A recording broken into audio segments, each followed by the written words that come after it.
Okay na?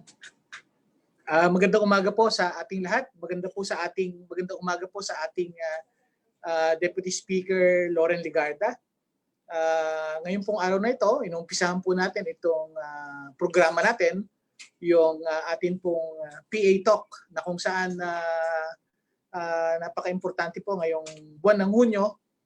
June 5 po yung Philippine Environment Month at ngayon po June 22. Ito po yung unang anibersaryo, first anniversary of the passage of the Expanded National Integrated Protected Area System of 2018 or mas kilala bilang ENIPAS Act.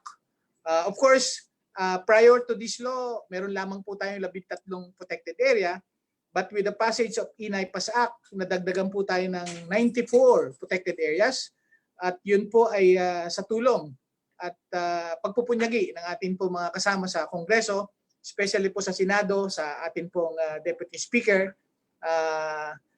At napaka-importante po na ngayon din pong buwan na ito sa pagdiriwang po ng International Day of Biodiversity na featured po natin, Protected Areas for a Protected Future. So para po sa programang ito, kasama rin po natin ang hindi lamang po ang Biodiversity Management Bureau, nandito rin po ang Climate Change Commission, kasama po natin. Kasama po natin ngayong araw na ito ang mga Protected Area Superintendent ng 6 na protected areas na ipipicture po natin dito.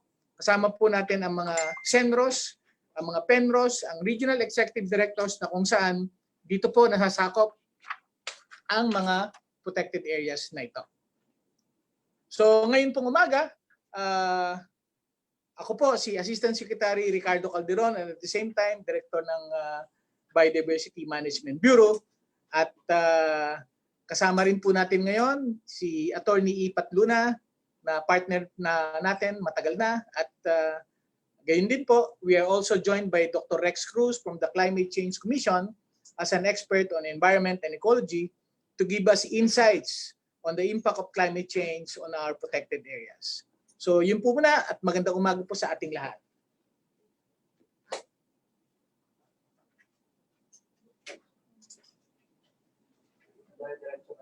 Okay?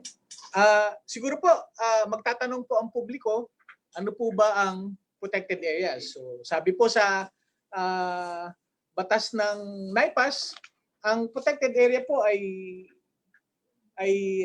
ito po yung identified portions of land and or water set aside by reason of their unique physical, biological significance, managed to enhance biological diversity, and protected against destructive human activities. So ito po ay karagatan, kabundukan o kalupaan na sinet aside po ng batas para po i-manage specifically for biodiversity conservation. Sa ngayon po, meron po tayong 244 protected areas covering around 7.76 million hectares. Pero dahil po sa batas ng ENIPAS, meron po tayong 107 legislated protected areas comprising around 4.38 million hectares that are classified as national park. Ayon po sa classification o legal classification ng lupa under the 1987 Constitution. At meron din po tayong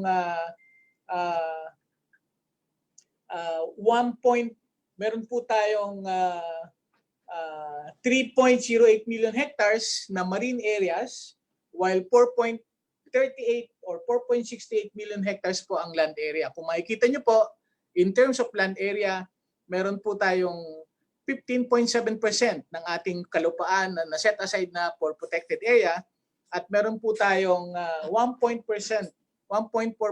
of our territorial waters set aside as protected area. Ito po ay ayon sa ating Convention on Biological Diversity na dapat po para maging maayos ang ating mga biodiversity at ang ating protected areas, meron po dapat tayong 17% of our land area as protected area and 10% of our marine water should be declared as protected area to ensure the continuous supply of food and at the same time the continuous management of our biodiversity. So,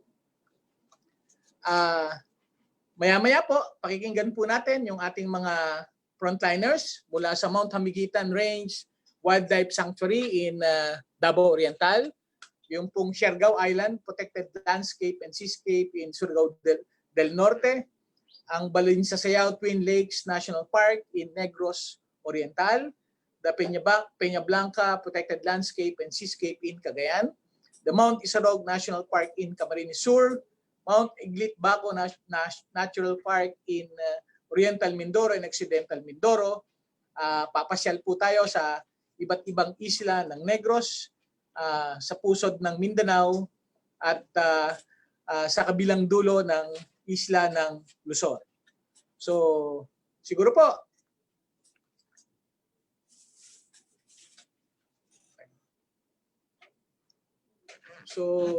tuloy po natin ang ating diskusyon.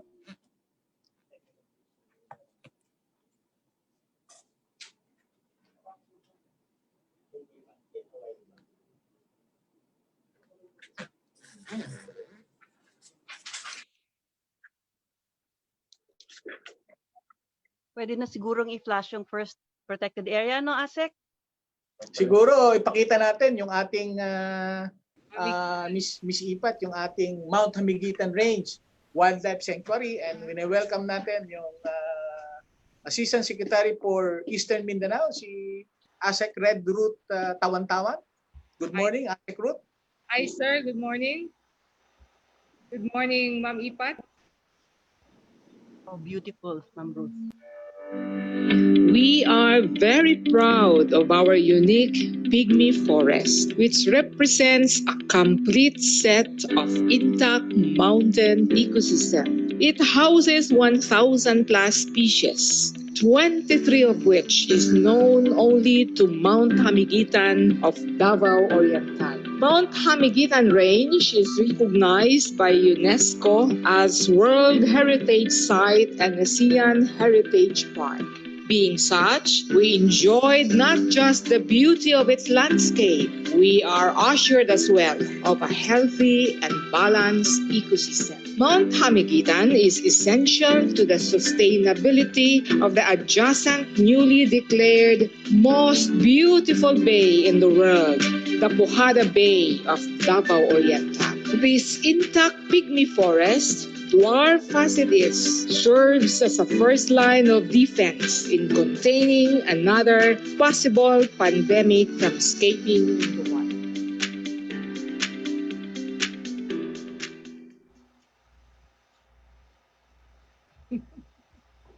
Congratulations, Red ASEC Ruth. Very nice, very nice. Thank you. Thank you. And looking very good today. Oh. Pinaghandaan, ma'am. Kita mo naman, Ipat, si ASEC Ruth, yung damit niya speaks of the culture as far as Mindanao is concerned. Yes. It's both native and Islam. Mm-hmm. ASEC Ruth, may we hear from your pasu? Yeah. Paso. Oh. Wait, I'm closing my iPad now, okay? Okay. Finally, Once again, good morning to everyone. Of course, from the speaker of Loren Legarda, ASEC Rick Calderon from the BNB, and of course to all Reds of this first episode, and of course our very active Dnr Region 11 and concurrent ASEC for Eastern Mindanao, ASEC Root Tawan-Tawan, ma'am, and to all Dnr officers from the field, Penro, and Pasos, once again, good morning sa ating lahat.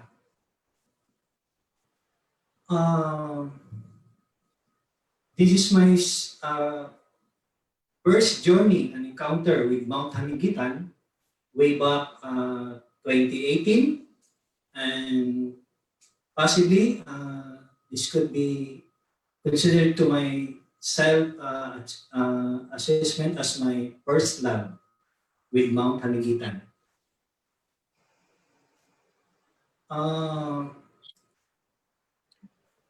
the establishment and management of protected areas are part of the international commitment signed by the Philippines government, such as the Convention on Biological Diversity, the Ramsar Convention, World Heritage Convention, Convention on Migratory Species, and the ASEAN Agreement on the Conservation of Nature and Natural Resources.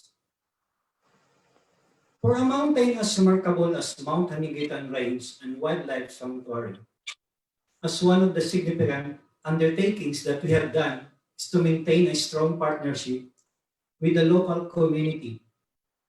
Through our collaboration with the Bantay Gubat, the protection and conservation of Mount Hamiguitan became an effective and successful. The Bantay Gubat, or the Grain Brigade, are actively involved in the monitoring and activities happening within at the intermediate periphery of the protected area.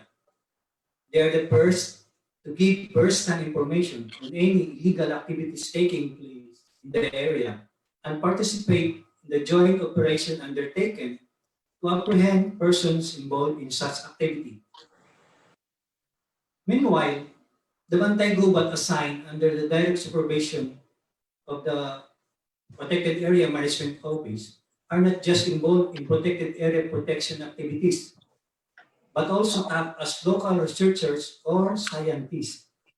Since most of them are capacitated by various research institutions in the country in the conduct of scientific studies at Mount Hamiguitan, even though they have not undergone higher education, they exhibit a remarkable memory and deductive skills in wildlife identification, even up to the species level.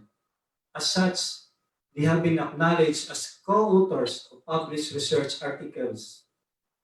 One of the Bantay Gubat, who is a pride of the management, is Alfredo Bolante Sr., fondly called Tata Pidoy.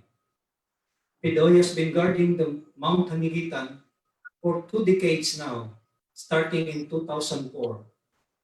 But Pidoy was not always a conservationist. During one of my encounters and talk with him, Pidoy was previously an illegal rattan gatherer and was part of an old mining company way back when Mount Hamiguitan was not yet protected. But since he saw how destructive, relentless resource extraction and utilization was to Mount Hamiguitan, he had a change of heart when the Protected Area Management Office reached out to locals and explained how the mountain would still provide for the communities without jeopardizing the environment. Being known as Davao Oriental's jewel and crowning glory, safeguarding Mount Hamiguitan, range of threatened and endemic flora and fauna species, is always ensured through having the close coordination with the local governments and other stakeholders. And with its inscription as UNESCO World Heritage Sites and ASEAN Heritage Park, the more we have become dedicated in our perseverance to push for a well-managed protected area, which resulted to the issuance of different AMBI resolutions and ordinance from the municipalities of San Isidro, Governor Generoso, and Mati, City of Mati, to protect the whole stretch of Mount Hamiguitan from mining activities. Harnessing stakeholders' participation is a crucial and sustainability of management for every protected area. Mount Hamiguitan is chiefly managed by Protected Area Management Board, or the PAMBI, composed of representatives from LGUs level down to the grassroots communities who convene regularly and come up with consensus.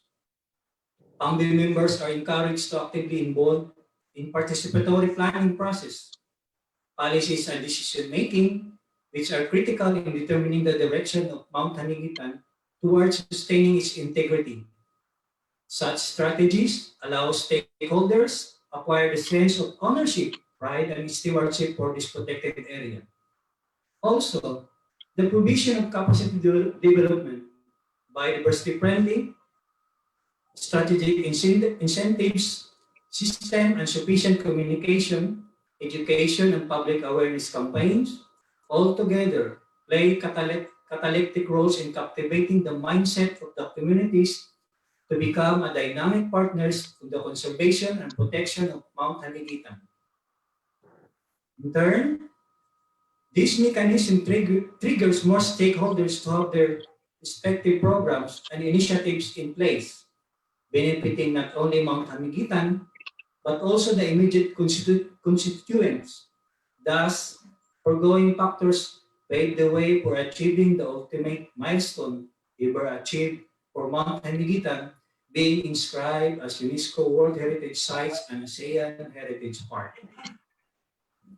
As mining activities is considered to be a major threat to Mount Hamiguitan, issuance of AMBER solution and municipal ordinance are deemed necessary in order not to cause danger and severe deterioration to Mount Hamiguitan's natural beauty and scientific value of natural properties.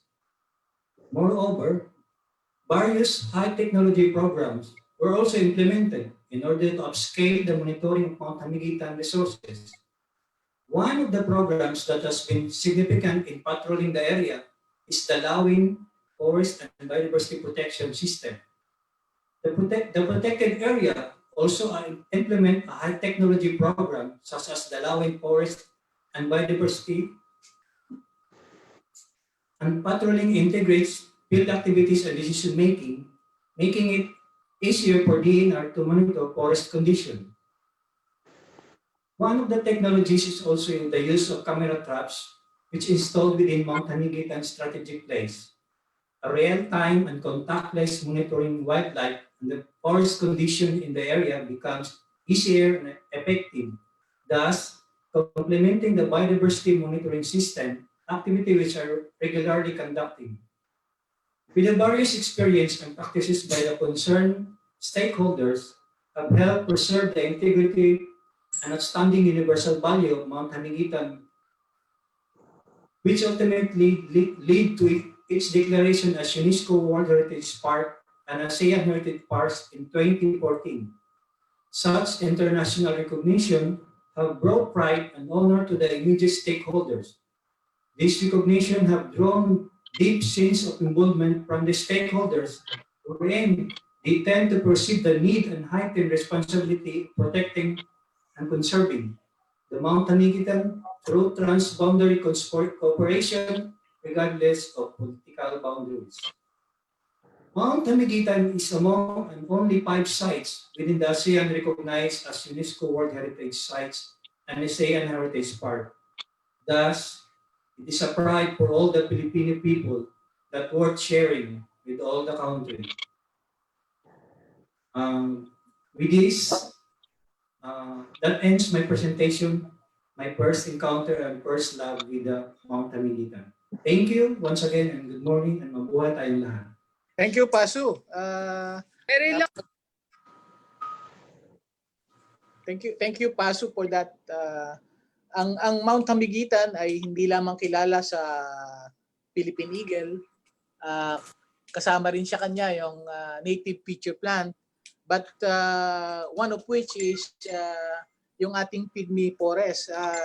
Asek, pwede bang ipaliwanag mo ano ba yung pygmy forest na nakikita dyan sa Mount Hamiguitan?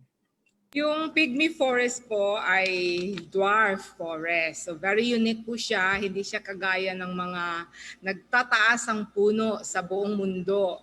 Kaya po siya very unique and we are protecting. Kaya po siya threatened kasi po nabubuhay siya sa soil na ultramafic or highly mineralized soil na ang byproduct po niya ay nickel. So kaya po threatened siya sa mining. Oras po na i-mine ang soil where pygmy forests grow, ito po ay magiging history na lang. Baka po mawawala siya. Kaya po ang most challenging part in protecting Mount Hamiguitan Range is against mining po. But until now, ang Mount Hamiguitan remains intact. So duly protected po siya ng local government units, ng DENR, lalong-lalo na po ng ating community, the People's Organization and the IPs of Davao Oriental. Thank you, ASEC Ruth. I think Deputy Speaker Loren Legarda is on board now and she'd like to say something. DSL, Hi, good please. morning. Can I be heard now, finally? Yes. I hope And we that can my see cell site is good. Can I be heard now? Your maliwanag Loud. po at napakaganda po ng inyong dating, Madam. Naririnig na ba ako at nakikita na o hindi pa? Nakikita po at nadidinig dito po sa Okay. programa. I'm sorry about this technical glitch, and this is the new norm, but not necessarily the better normal because the internet is so bad. So actually, I'm holding on to my phone because just so that our regional executive directors and our PASUs know, I was logged in 2 hours before and tried my computer, wala akong internet. I tried my iPad na may LTE, ayaw. Hinawakan ko tong telepono, nakikita ko si ASEC Rick, nakikita ko Mount Hamiguitan, pero wala akong audio. Nangangawit na po ang kamay ko, pero natutuwa ako sa inyong lahat. So, let me just greet everybody. I know it's 20 minutes into the show, and I was supposed to introduce it, but I hope, Rick, that you had already introduced the show. Number 1, June is World Environment Month. Number 2, this day today, on June 22nd, 2 years ago, 2018, when I was still senator and I authored the expanded National Integrated Protected Areas System. Before we legislated that, there were only how many? 12 protected areas na naisabatas. Now, we have 107 legislated protected areas, and it took more than 20 years, correct, DENR? 28 years. Exactly, 28 years. And when the DNR hierarchy leaders, including the former BMB director, Mundita Lim, and ASEC Rick was Forest Management Bureau, and Ipat Luna was a private lawyer, then eventually USEC legal of DNR. So I know the history of this. So it took so long, but finally, I think it was Senator Villar Sincha who was the chairman of the Environment Committee, and I authored this. It took us 2 Congresses. It lapsed because there was already the end of the previous Congress.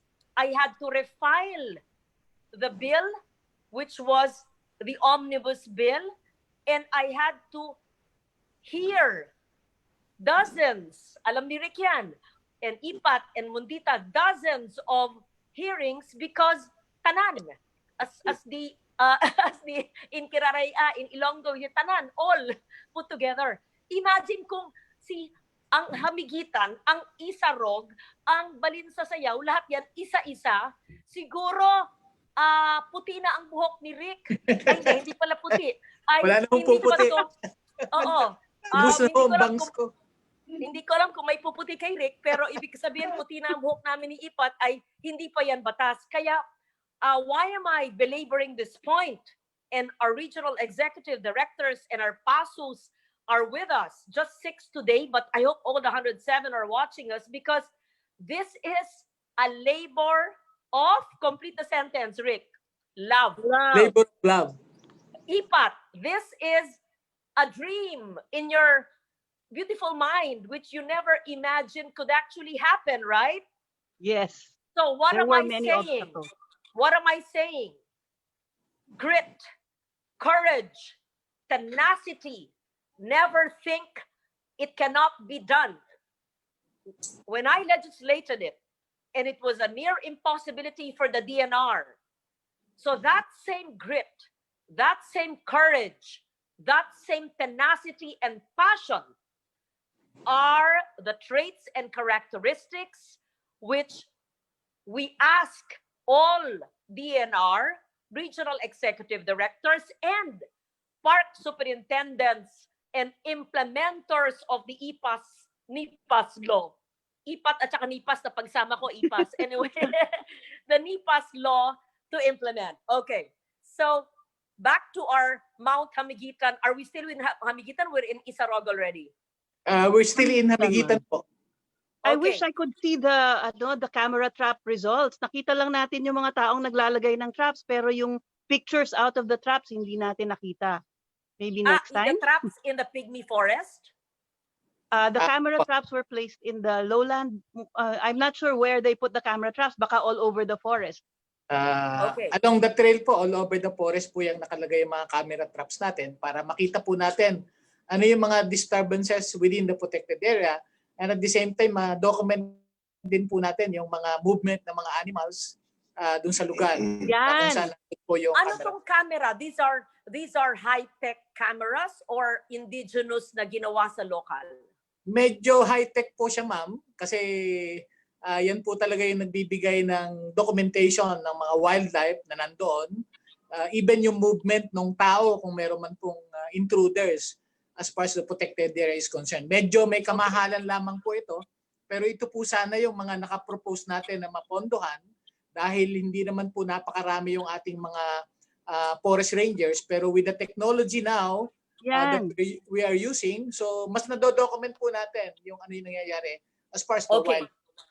Gusto ko malaman from our Red and our PASU, itong pygmy forest, para maintindihan ng lahat, ano ba ang benepisyo na meron pygmy forest sa Mindanao at sa Pilipinas?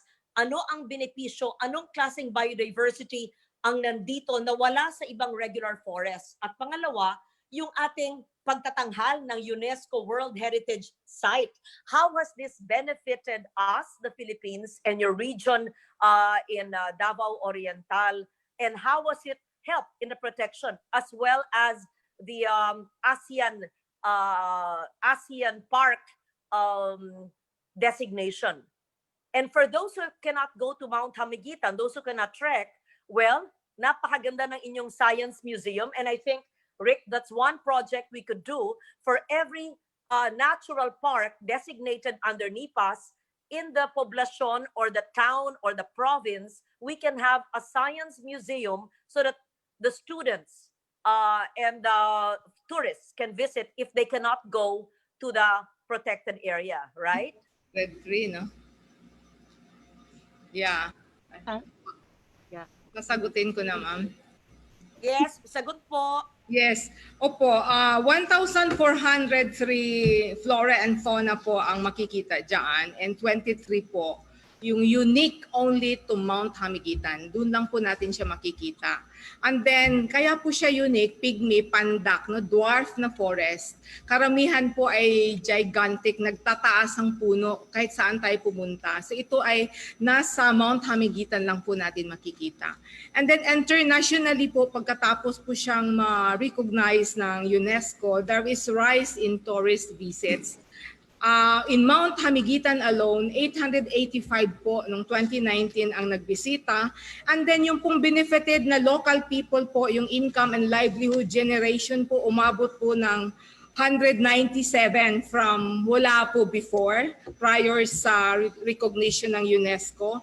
And then yung revenue collection po natin, from a meager sa entire Davao Oriental of 800,000 lang po. In Mount Hamiguitan alone, kumita po tayo ng almost 5 million in 2019. And Wow. then marami rin na-establish na mga bagong bio-friendly enterprises, small and medium enterprises, to support also the existence of this unique protected area. And lastly po, it leads to the declaration of the adjacent protected area, ma'am, yung ating Puhada Bay, na-declare po siya recently, last year po, as one of the most beautiful bay in the world. Yes, napakaganda ng Puhada Bay. Ibig mo sabihin, ang Puhada Bay ay newly designated na ENIPAS o hindi pa yan legislated gaya ng Mount Hamiguitan? Kasama, ma'am. Legislated po siya, ma'am. Nasabab man natin sa 94? Yes, ma'am. Are you sure? Yes, ma'am. IPAT, is that correct? Mount Yeah, tama po siya. Yes, ma'am. Mountain Range, and Pujada Bay that is part of our ENIPAS, correct? Kasama po siya sa 94 na legislate under the ENIPAS, the Puhada Bay. Number 89, ma'am. Very good, Protected. Pero tama ba yung Okay. Now, Regional Executive Director at yung PASO, nandyan pa po kayo. A few months or years ago, there were reports of eagles na binabaril at may mga poachers ng ating biodiversity, more particularly some birds. I'm not sure if it's the eagles, but it was front page and it was in the news online. Was this in Mount Hamiguitan or in other areas? And why does this happen? Is it very difficult to monitor it? Matay. Ma'am, it was in 2015 pa po, ma'am. Yung pamana. Ito ba'y pinatay o namatay? Binaril, ma'am. Yung taong bumaril, nabaril na ba? Namatay na ba? Nakulong na ba? Nasaan siya? No, I'm sorry, I'm not saying dapat barilin. Ibig sabihin, was he apprehended? That's what I mean. Were there charges? Was it found out? Ma'am, nakasuhan po natin, ma'am. I'm sorry? Nakasuhan na po yung taong bumaril. And were charges filed against the person? Yes, ma'am. We filed a case against that perpetrator, ma'am. Okay, are there such people now, or because of the enactment of the law, people are stricter, more aware, more protective? Yes po. They are more protective, especially now that we really needed that PA to support other protected. There are 5 in Davao Oriental na protected areas. Very good. Not just in your protected area, but in all other protected areas. And Yes. I filed the bill now in Congress. Attorney Ipat knows on the Dnr Enforcement Bill, right, Ipat? This will Yes, ma'am. strengthen our protected areas, correct? Yes, In ma'am. just 30 seconds, explain the enforcement bill that I filed for DNR. It's going to be a uniform service that goes across all sectors of the DNR, so that an enforcement service armed when needed will be able to defend itself also, especially as what happened in Palawan recently against fellow enforcers that were actually violating environmental law. Yun na nga, hindi pwede kamukha yung nangyari sa Palawan. Law enforcer pa ang siyang daw alleged nagpapasimuno ng pagpuputol ba ng mangroves, right? So at mga nasaktan ay mga inabuse niya, I think, from what I read, are DNR employees. So hindi pwedeng gobyerno laban sa gobyerno, right? Yes. Okay, we proceed now. We still have 5. Any questions for Hamiguitan? So it's ASEAN declared, it is UNESCO declared, lumawak ang biodiversity, people are more aware, and the pygmy forest is so essential to our ecology. It's a gift to the Filipino people. So natayo ba dyan yung aking pinondohan na rest and recreation area visitor center that I funded, I think, in 2015 or 16? PASU or regional director po? Yes. Yun yung center right now. The Yes. research center right now na nandoon, part po ng fund ninyo, ma'am, doon po napunta, ma'am. Natapos po, nandyan. Yes, ma'am. Because we had welcome areas, or we call it tourism centers, recreation areas, whichever you call it. Perhaps we can have a short video for next time of all protected areas na natayuan na natin, no? So that we see if the architecture is ecological or green architecture, so that those which are not yet available or hindi ko pa napondohan, you can put it in your budget call so that all protected areas will have a rest and recreation or an educational center. Let's call it a name. And every center must be ecologically built. So Yeah. IPAT, you can look into that, right? And ASIC Rick as well. Yes, ma'am. Tingnan po natin para Okay. ma-prioritize po natin sa pondo. Yes, thank you. Now, from Mindanao, we will go to Bicol. Bicol region. Yes, we go Mount to Isarog. Bicol. Ang bilis. Ang bilis ng ating tour. We go to Bicol, Mount Isarog. Isarog. Mount Isarog Mount National Park. Isarog in Natural. Camarines Sur. Okay. Kasama po natin, as Rick introduced, our PASU and our RED in charge ng Mount Isarog Natural Park. At sa aking pagsasaliksik ay ito ay isang napakahalagang source ng malinis na tubig, hindi ba? And the water of Kamsur and Naga comes from this natural park. So it's so important we keep it protected because it is not just beautiful for the environment but the lifeblood of our people dahil ang malinis na tubig ay galing dito. Tama ba ako, Asik Rick? Tama po. Yan po yung isa sa mga dahilan kung bakit nagse-set aside tayo ng mga protected areas sapagkat Yes. napaka-importante po sa atin ang malinis na tubig. So Okay. ngayon po, papakilala ko po ang Regional Executive Director ng Region 5, si Red Antonio Abawag, at po yung ating paso ng Mount Isarog, si Pasu Vivencio Cabanayan Jr. So magandang umaga po sa ating mga kasamahan sa Bicol Region.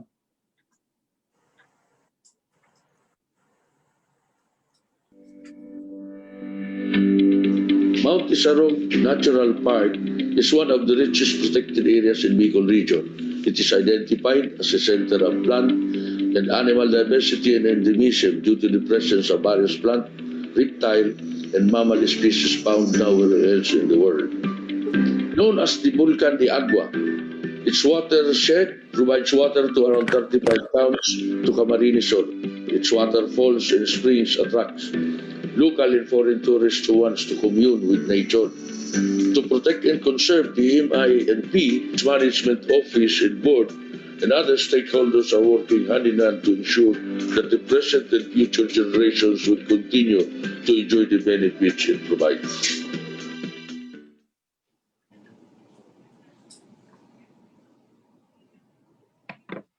Pasu. Yes, PASU. Pasu Our Cabanayan. PASU. Everyone, Red especially to Antonio Abawag. Yes, hi, welcome to our PASU and welcome our Regional Executive Director. Explain to us the importance of Mount Isarog as a key biodiversity area. More than 3,000 species of flora and fauna, I think, are there, correct? Can you tell us more, Red Abawag and PASU Vivencio, on the importance of Mount Isarog, which is nicknamed Volcan de Agua, hindi ba? Kasi it's a very important watershed. Okay, you know it best. Please explain to us. Thank you.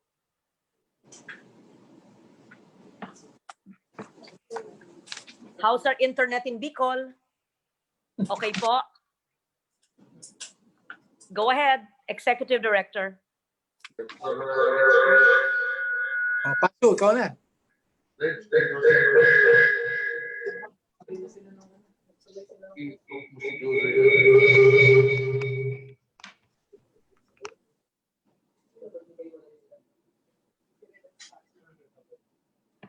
Go ahead, please, Pasu Cabanayan. Buti pa yung internet sa Taal Lake kay Ipat, walang problema palagi. Bakit ganon? Sa Taal Lake, malakas ang internet. Ito po yung challenge ng ating new normal. Ayun. So, kung hindi makapasok si Executive Director, si Paso ba makakapasok? Kung hindi, we can proceed to the next. Anyway, nakita natin yung video niya. Nakakapasok na ba ang Kamsur?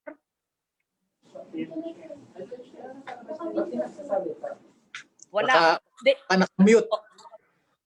Oh, they can come in later.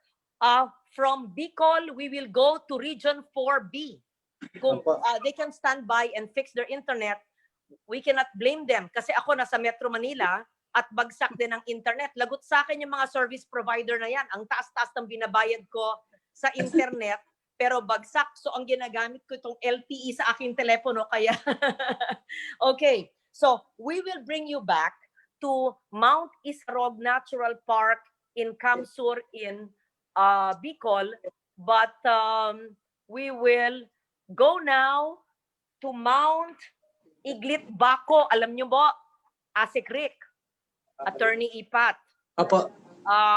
Nung ako ay 25 years old, long ago, ako'y nagpunta rito sa mga Tamaraw. Believe it or Yes. not. Opo. Sana may mga litrato ako. Sana, I think it's somewhere in my archives.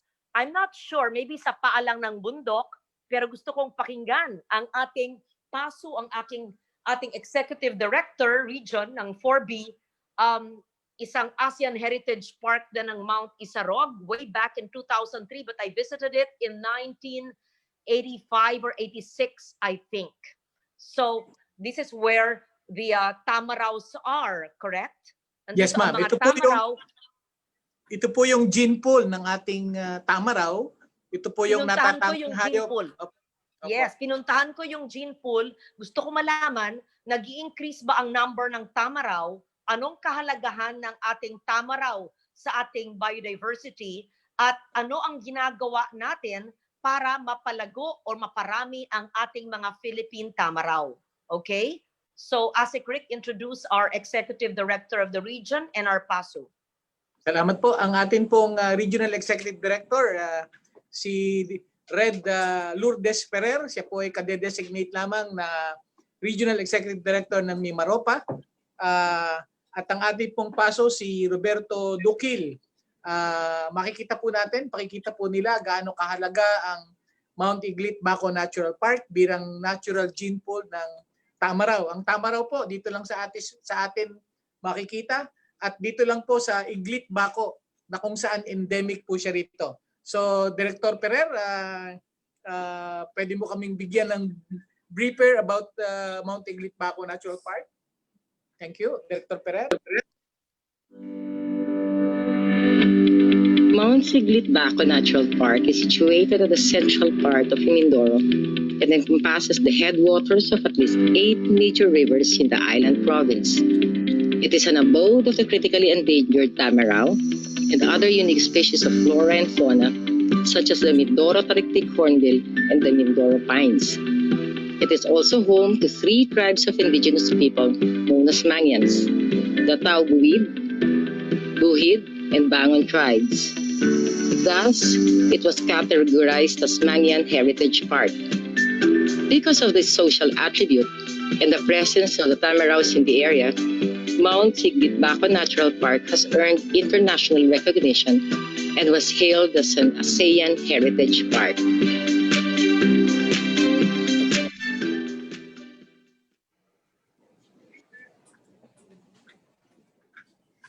Thank you. I think ACB is also watching. They're very happy that we're featuring the ASEAN Heritage Parks. Pasu? Very good. Pasu, Roberto Duquil, and Red Maria Lourdes Ferrer, thank you for that presentation.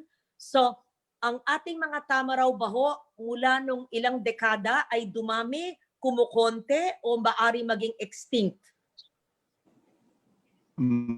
Magandang umaga po. Ito po si Paso Robert Duquil ng Mount Iglit Baco Natural Park. At ayon po sa datos po natin ng Tamaraw, ayon po sa Tamaraw count, ang Mount Iglit Baco ay dumarami po. Mula po noong 2000, nagkaroon pa tayo ng annual Tamaraw population count. Noon po, noong 2000, meron po tayong bilang na 154 na individual. Ngayon 2019 po, meron na po tayong 480 individuals na nasa core zone ng Mount Iglit Baco Natural Park. Very good. Continue.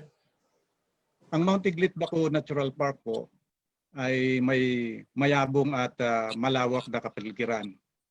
Ito rin ay mayaman sa natatanging samit-saring buhay, kaya ito ay kinilala bilang isa sa ASEAN's Heritage Park. Sakop nito ang may 2 probinsya at 8 munisipalidad sa isla ng Mindoro. Kung kaya't ang maging isang protected area superintendent ng lugar nito ay mahirap ngunit makabuluhang gawain. Ang atin pong pagtutulungan ay mahalaga sa pagitan ng DNR Protected Area Management Office kasama na ang ating mga stakeholders, lalong-lalo na po ang ating mga kapatid na katutubo dahil ang pangunahing taya at ang kanilang mga lupang nununo ay nakaluklok po sa loob ng pinangangalagaan po ng Mount Iglit Baco Natural Park. Bago pong anumang gawain, tinitiyak po ng ating pamunuan na magkakaroon muna ng konsultasyon upang magpabatid kaalaman sa kanila at hingin ang kanilang pahintulot sa mga gawain para sa Natural Park. Ang isang magandang halimbawa nito ay ang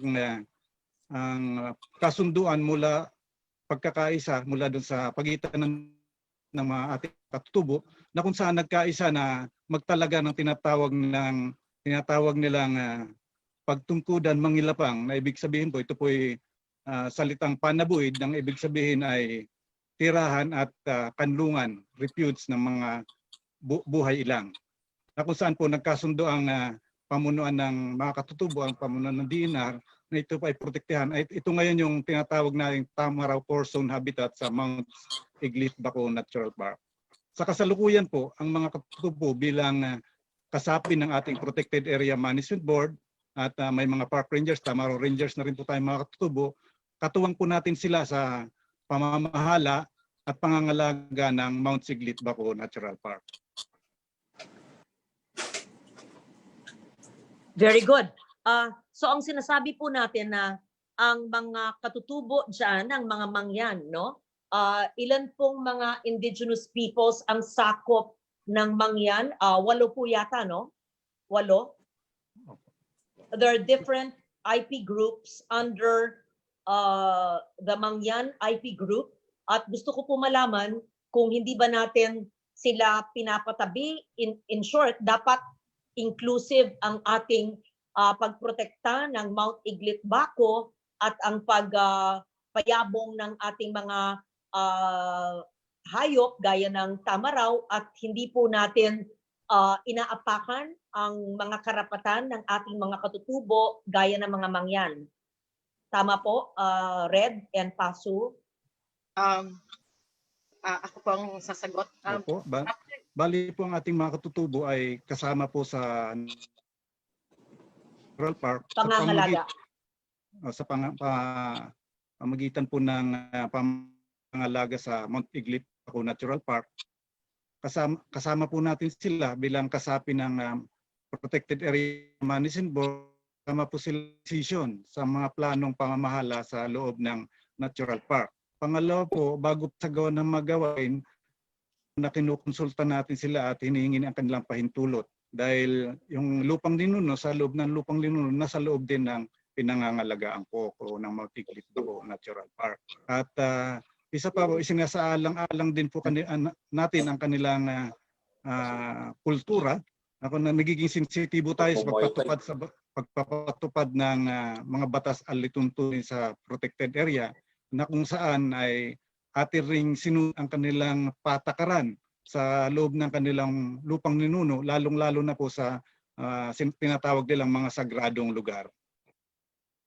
Maganda po yung inyong mga sinasabi. Gustong-gusto ko yung mga salita nyong lupang ninuno, ancestral domain, at sagradong lugar. Dahil ito'y dapat natin respetuhin.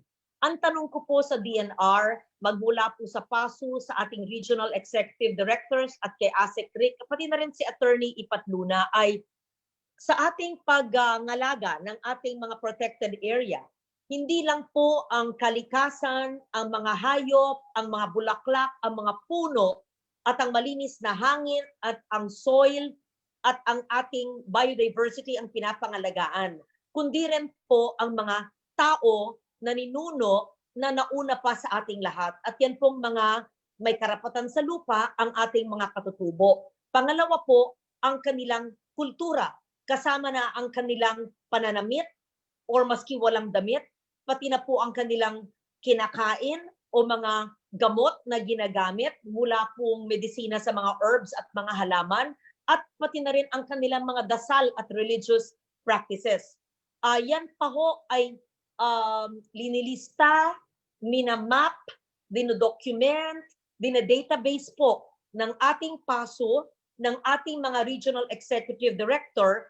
Kumbaga, meron po tayong compendium ng ating kalikasan at ang ating kultura ng mga inhabitants ng ating mga protected areas? Do we have that already? Or maganda po itong ating programang protected area stock will initiate and do a nationwide mapping of the 107 protected areas.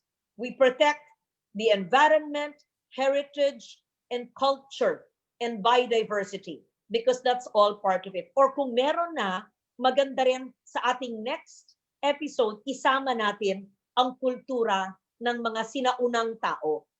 Makakasagot po niyan ang DNR, kayo pong tatlo. Thank you. Deputy Speaker, I'd like to interject. No, ang magandang ginawa ni PASU.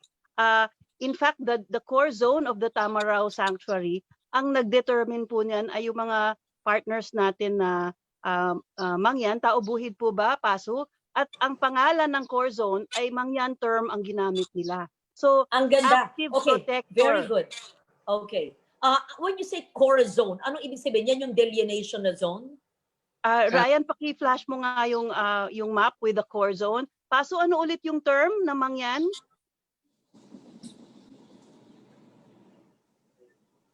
Ryan, there was a map kanina, may red dotted line. Yun po yung core zone. And I think for one of the first times, they are actually naming our partners. They're not just referred to as Mangyan. But Mr. Fauston is featured here in the slide. And there's a slide on the core zone. And I think there's a term that the PASU used that came from the Mangyan. Yan. Anong tawag dyan, PASU? Pagtungkudan Mangilafang, which means wildlife refuge and sanctuary. Are you seeing this, ma'am? Yes, There's maganda. a term. Okay, so very good.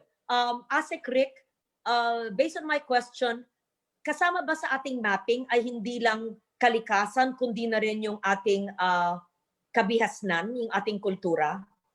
Tama po kayo, ma'am. No? Tama po kayo, Deputy Speaker. Sapagkat nandun po sa batas na ating itinasa, yung Section 13, ancestral domain and customary rights shall be accorded due recognition. Kaya napaka-importante po na ang pangangalaga natin ay inclusive.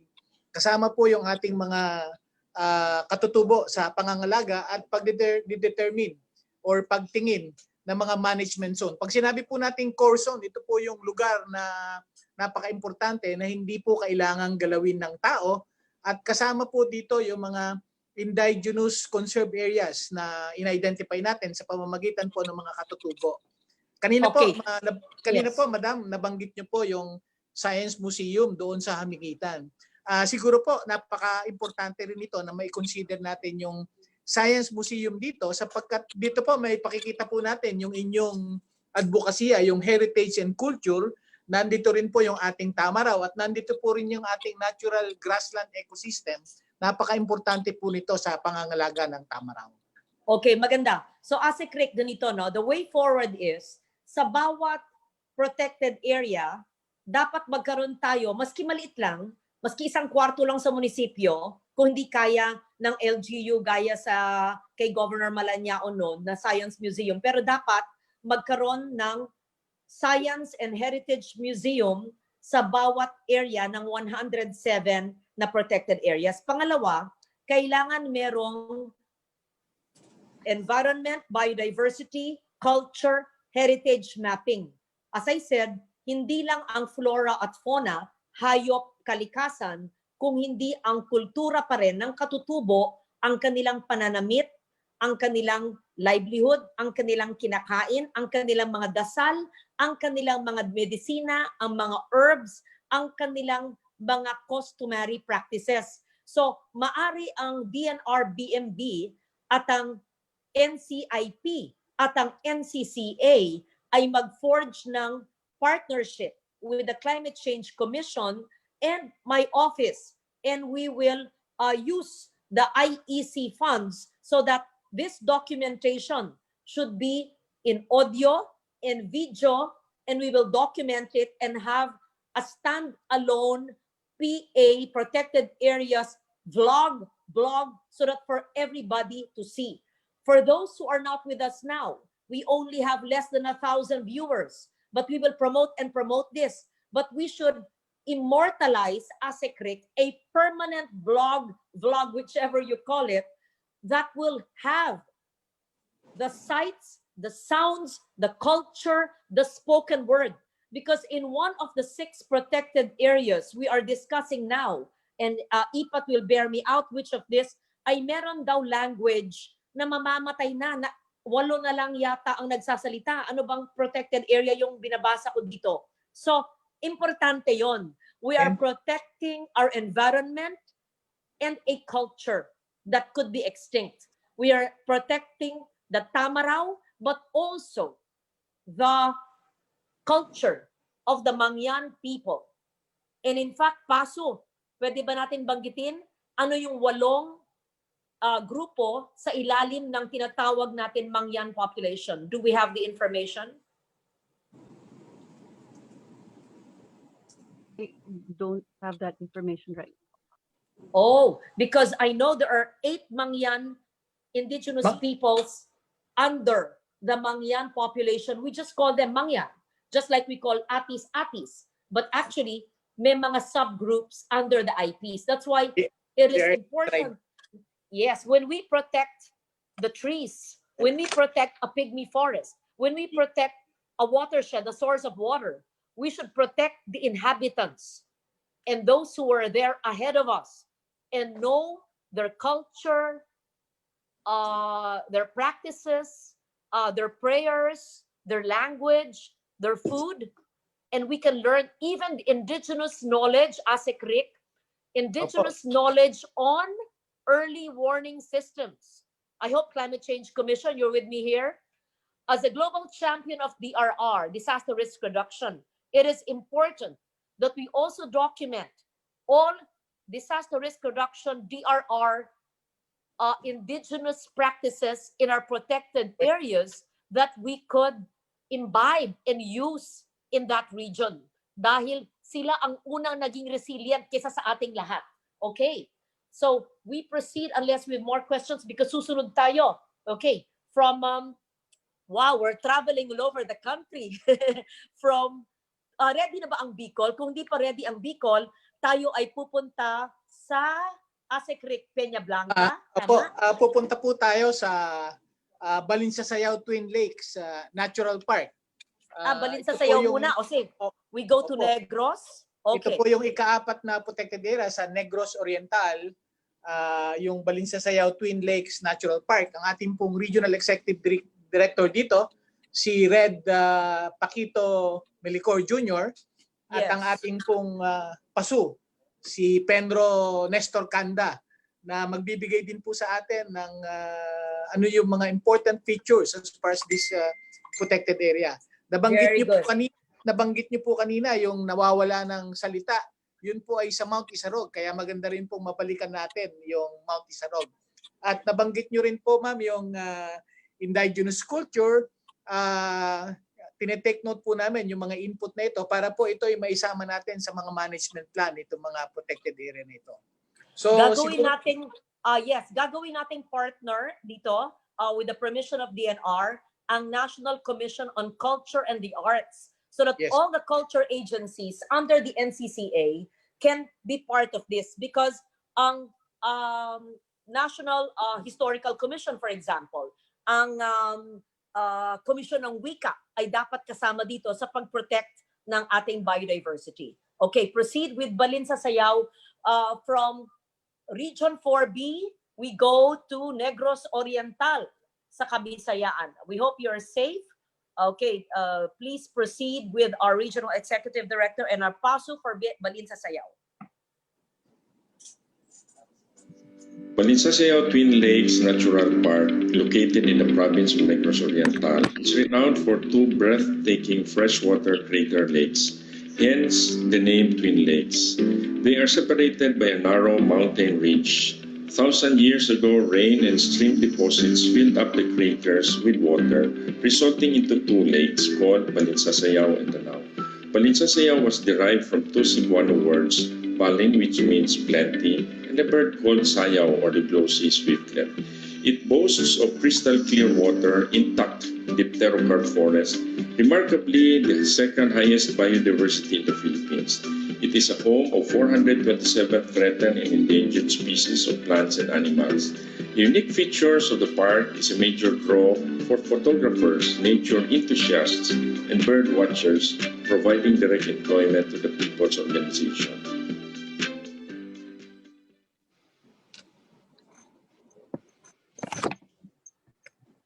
Thank Very you, good. Red. May we hear Yes. from From the PASO PASO? now? Yes, sir. Paso, Good morning, good our deputy morning. speaker.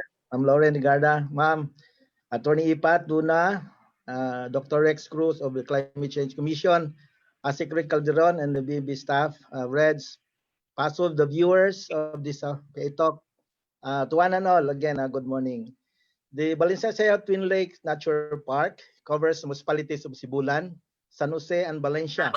It is comparably like the Laguna de Bay, the land area with two high mountains locally called as Mount Gintabon and Mount Ginsayawan, with an elevation of 1,241 and 1,788 meters above sea level, respectively.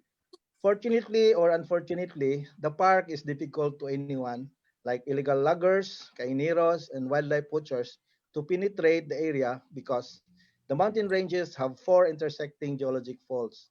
In 1950s, there were logging firms in the province, but not able to cover the Balinsasayao Twin Lakes because of its rough terrain, high elevation having the fault lines.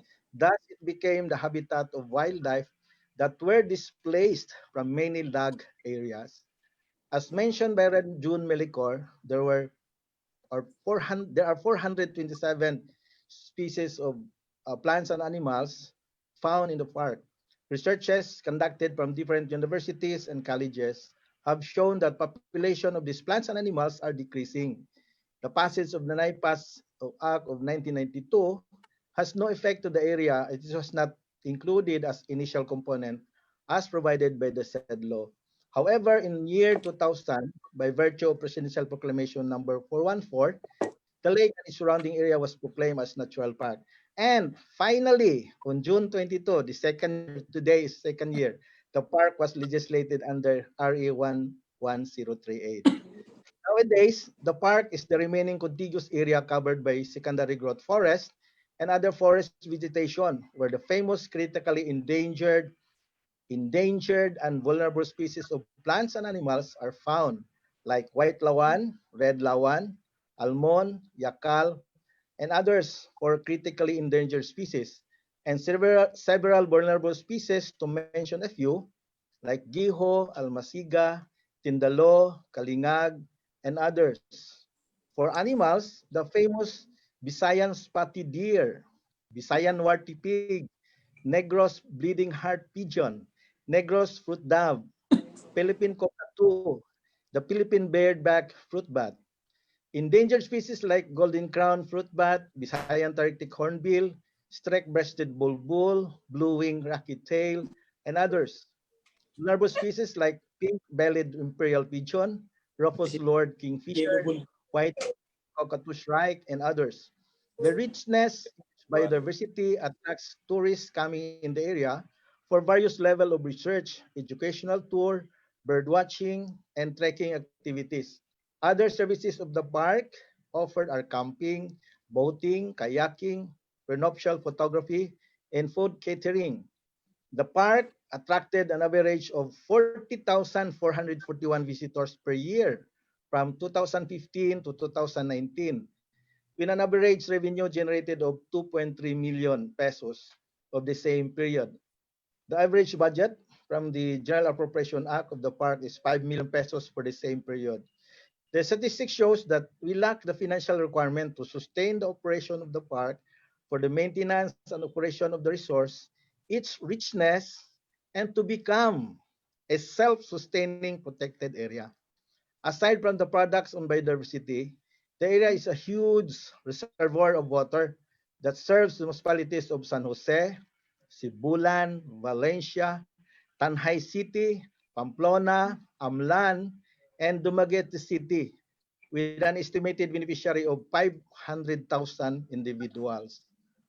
Therefore, if anybody cares and biodiversity is being conserved and protected, the surrounding municipalities of the park, the province as a whole, and the country is in general is proud of its landmark, the Twin Lake Balinsasayao. Thank you very much, Pasu. It's still beautiful. And I heard na may 4 na falls crisscrossing Balinsasayao, and that we have to be careful to keep it vegetated so that that water doesn't spill. Yes, ma'am. And that's why also the reason why the loggers before was not able to penetrate in the area. But Bakit? ma'am, Meron bang mga sumusubok na loggers dyan? Red and Pasu? Are we safe from the loggers in Balinsasayao? So far we are. I think we are safe as far as the loggers in Negros. logging, yes. But there are occasional poachers, but we have also our forest rangers protecting them, ma'am. Okay. Do you have the virtual monitoring as in Mount Hamiguitan o wala pa kayong high-tech nun? Wala pa, ma'am, and that is what we are looking forward if we will be given siguro additional budget to cover I the am no longer procurement a of those equipment. senator. I am no longer your chairman of the Committee on Finance. If I were, I would give it to you now. Okay. Pero teka, kayo ba ay nabigyan ng pondo para sa inyong rest and recreation area, yung visitor center? Wala, ma'am. Wala pa. Aba, Asek Rick, paki-check nga yung pondong binigay ko 3 years ago kung anong protected area ang nabigyan. Yan yung panahon ni Mundita. I want you to see how much funds were given, saan tinayo na protected area. I want to see the architecture and whether it's all being maintained. And for those na wala pa, ilista mo at hihingi tayo kay Senator Angara na ngayon ay chairman ng finance. Sigurado naman akong pagbibigyan tayo dahil environmentalist din yon. Ilista mo na ngayong araw na to, Asek Rick, ha? So, i-audit yung aking pondong linagay dati at saka saan napunta na PA at ilang pang ulila na PA na walang welcome rest and recreation. Let's call it something. Ipat, mag-isip ka ng pangalan. Let's call it an educational center or learning center, something like that. Okay? So, ang ating projects ay lahat, lahat, magkaroon ng educational center. Tapos, science museum sa poblasyon. Tapos, partnership with NCCA at NCIP para ang indigenous peoples at ang kultura ay ma-culture mapping natin. Okay? Okay, Balinsasayao actually has a visitor center that I visited. So, meron yan. Kailangan lang siguro ng improvement. Meron. O meron pala. Yes, ma'am. Kasi, Ma'am, yes. excuse me. That center is built by the provincial government of Negros Oriental. So gusto ko malaman yung mga napondohan ko sa national. So, let's see, yung napondohan sa national mula sa pondong linagay ko nung panahon ni Mundita Lim, tapos ano yung mga LGU ang nagtayo, ano yung mga wala pa para bibigyan natin, ha? O sige. Una, balik tayo sa Balinsasayao. Yes. Balik tayo sa Balinsasayao at itong Twin Lakes na ito. Ang linis-linis ng tubig. Paano natin pananatiliin malinis ang tubig? Ang Negros ay puntahan ng mga turista para wala tayo makikita mga plastic, para walang mga marurumi. Sa lahat ba ng ating mga protected area ay strictly ini-implement ang RA 9003 or the Ecological Solid Waste Management. Red and Paso. Sagot po. Yes, ma'am. For our Balinsasayao Twin Lakes Natural Park, in fact, it was the PO themselves, the People's Organization, who are handling our solid waste.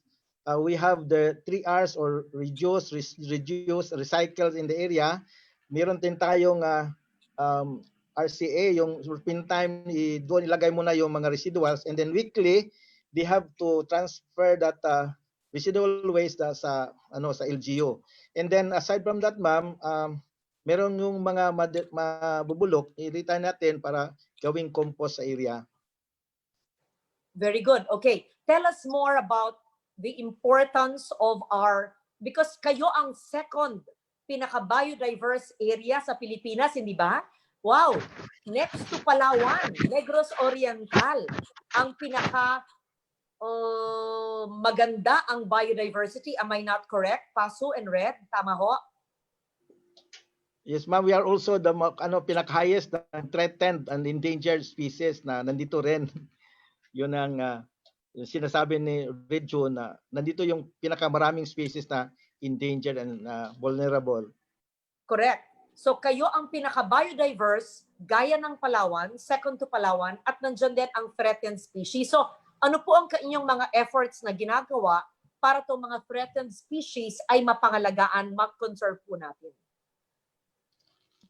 Unang-una, ma'am, we organize and mobilize our people, yung mga GLAT claimants before, naging people's organization na sila. In fact, they are the one running the operation, like the restaurant, the kayaking, and all other activities like trekking and bird watching activities. Sila na ang nag-operate, ma'am. Secondly, we top 10 of them sa mga members ng PO na sila ang na-hire natin as warden of the area. And then we understand na kulang-kulang sila. Yung pamana natin underfunded sa OPAP, we have 18 also forest warden. Tinatap din natin sila, ma'am, na nagpo-protect the other side of the lake, which is partly adjacent sa Pamplona, Tanay City, Amlan. These are the areas na covered sa yung OPAP funded warden natin. Napakaganda. Napakaganda sa litrato. Sana yung mga litrato po ito, current po ito, ha? Ganyang kalinis po ngayon. Yes, ma'am, I think so. Ganyan pa rin nung huling napuntahan. Yes, ma'am, because in fact, to add with what Paso said, we have established a carrying capacity and they are not supposed to be exceeded in order to maintain the area. Very good. Lahat kaya ng ating mga PA ay may carrying capacity. Dapat ganun. So, number 1, carrying capacity. Number 2, talagang strict, no single-use plastic. Number 3, stricto sa RA 9003. We don't want a single sachet there. We don't want human waste. We don't want any liquid waste. We don't want any solid waste sa bundok man o sa tubig. Maliwanag tayo, Asek Rick, ha?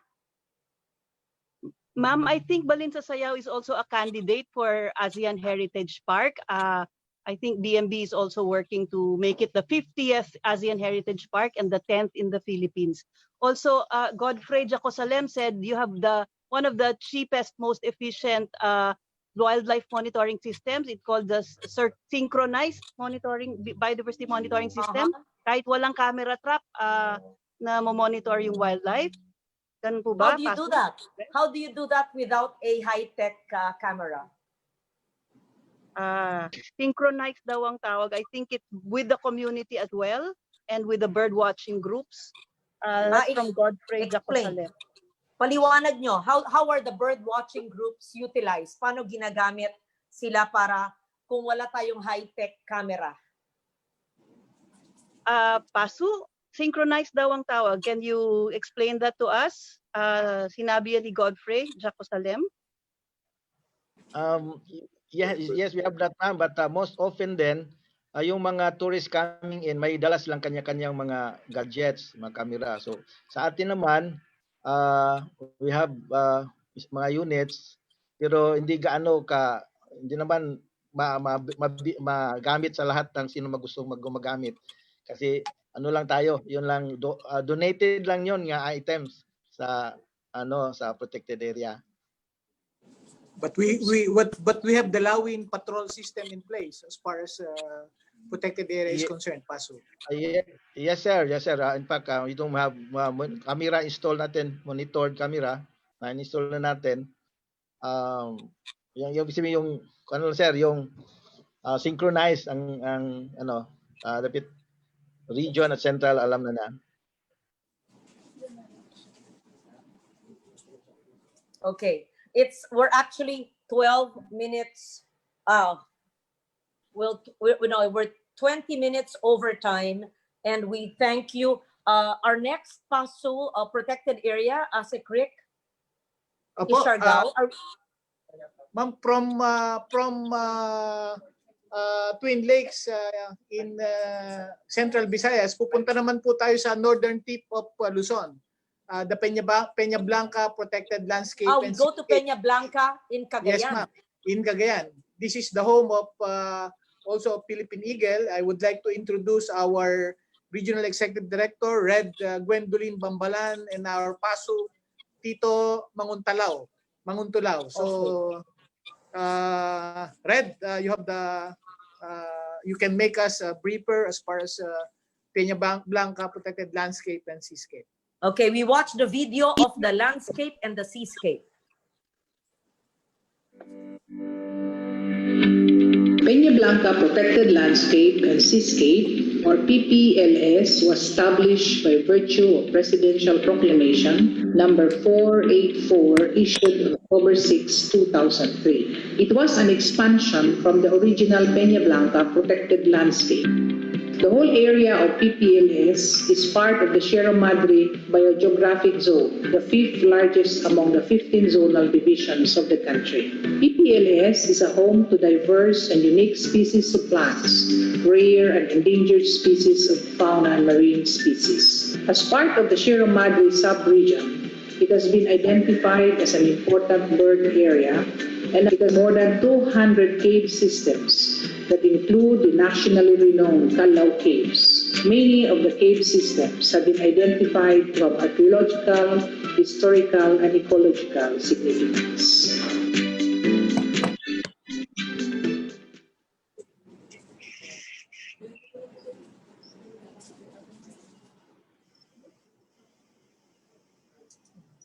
Paso. Paso? Can we hear from Paso? Paso, ano? Tito Paso. Manguntulao.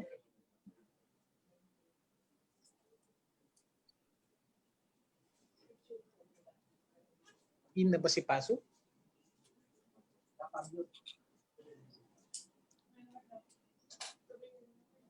Magandang tanghali po. Magandang tanghali. Magandang tanghali. Nandiyan po kayo. Nasa Cagayan po kayo. Yes, ma'am. Opo. Nasa Tuguegarao City po, ma'am. Okay, keep safe sa Tuguegarao. Okay? May presentation po kayo. Yes, ma'am. Proceed po. Salamat po, ma'am. Ang Peña Blanca Protected Landscape and Seascape po ay isa sa mga pinakamalaking protected area sa buong rehiyon po ng Cagayan Valley. At dahil sa napakalawak na sinasakupan po ng PPL sa parehong kalupaan at karagatan, ay isa po sa mga suliranin po namin dito ay ang pangangalaga lalo na sa forest protection activities po. Sa bilang lang po na 15 forest enforcers at nangangalaga sa mahigit 100,000 hektarya ng ating protected area, ay napakahirap na babantayan po lahat. Subalit, ang mga ito po ay hindi po naging hadlang at naging hamon nga rin po sa amin upang tuparin pa rin po namin ang aming tungkulin. At isa po sa mga naging inspirasyon namin na kailangan mapanatili po ang mayamang kagubatan ng Peña Blanca Protected Landscape and Seascape ay dahil po meron po tayo sightings ng nanganginib ng maubos na Philippine Eagle po. So ang naging strategy po namin dito ay pinaigting po namin ang aming pakikipag-ugnayan sa ating lokal na pamahalaan ng Peña Blanca, ang ating mga membro po ng Protected Area Management Board at lalong-lalo po yung ating sa komunidad sa Kanayunan. So naging maganda po ang naging resulta po nito at in-identify na rin po natin at prioritize yung mga apat na barangay kasi 8 po ang sinasakupan na barangay ng ating protected area. So yun po yung palagian na pinapatrolyahan ng ating mga kasamahan upang mahadlangan po ang mga maling gawain o pinagbabawal na pamumutol po ng kahoy. At ang kabutihang palad po nito ay naging supportive po sa atin ng munisipalidad ng Peña Blanca at ang ating mga komunidad sa kanayunan. At sa ngayon po, upang lalo pang mapalakas ang ating hanay at persa, ay bumuo rin po ng Provincial Task Force ang ating butihing pendro ng probinsya ng Cagayan at nang madagdagan pa po ang hanay ng ating mga enforcers, kasama na po ang hanay ng kapulisan. So yun po ang naging ginawa naming strategy po upang manatili po na mababa lang po ang mga insidente ng illegal po sa ating protected area.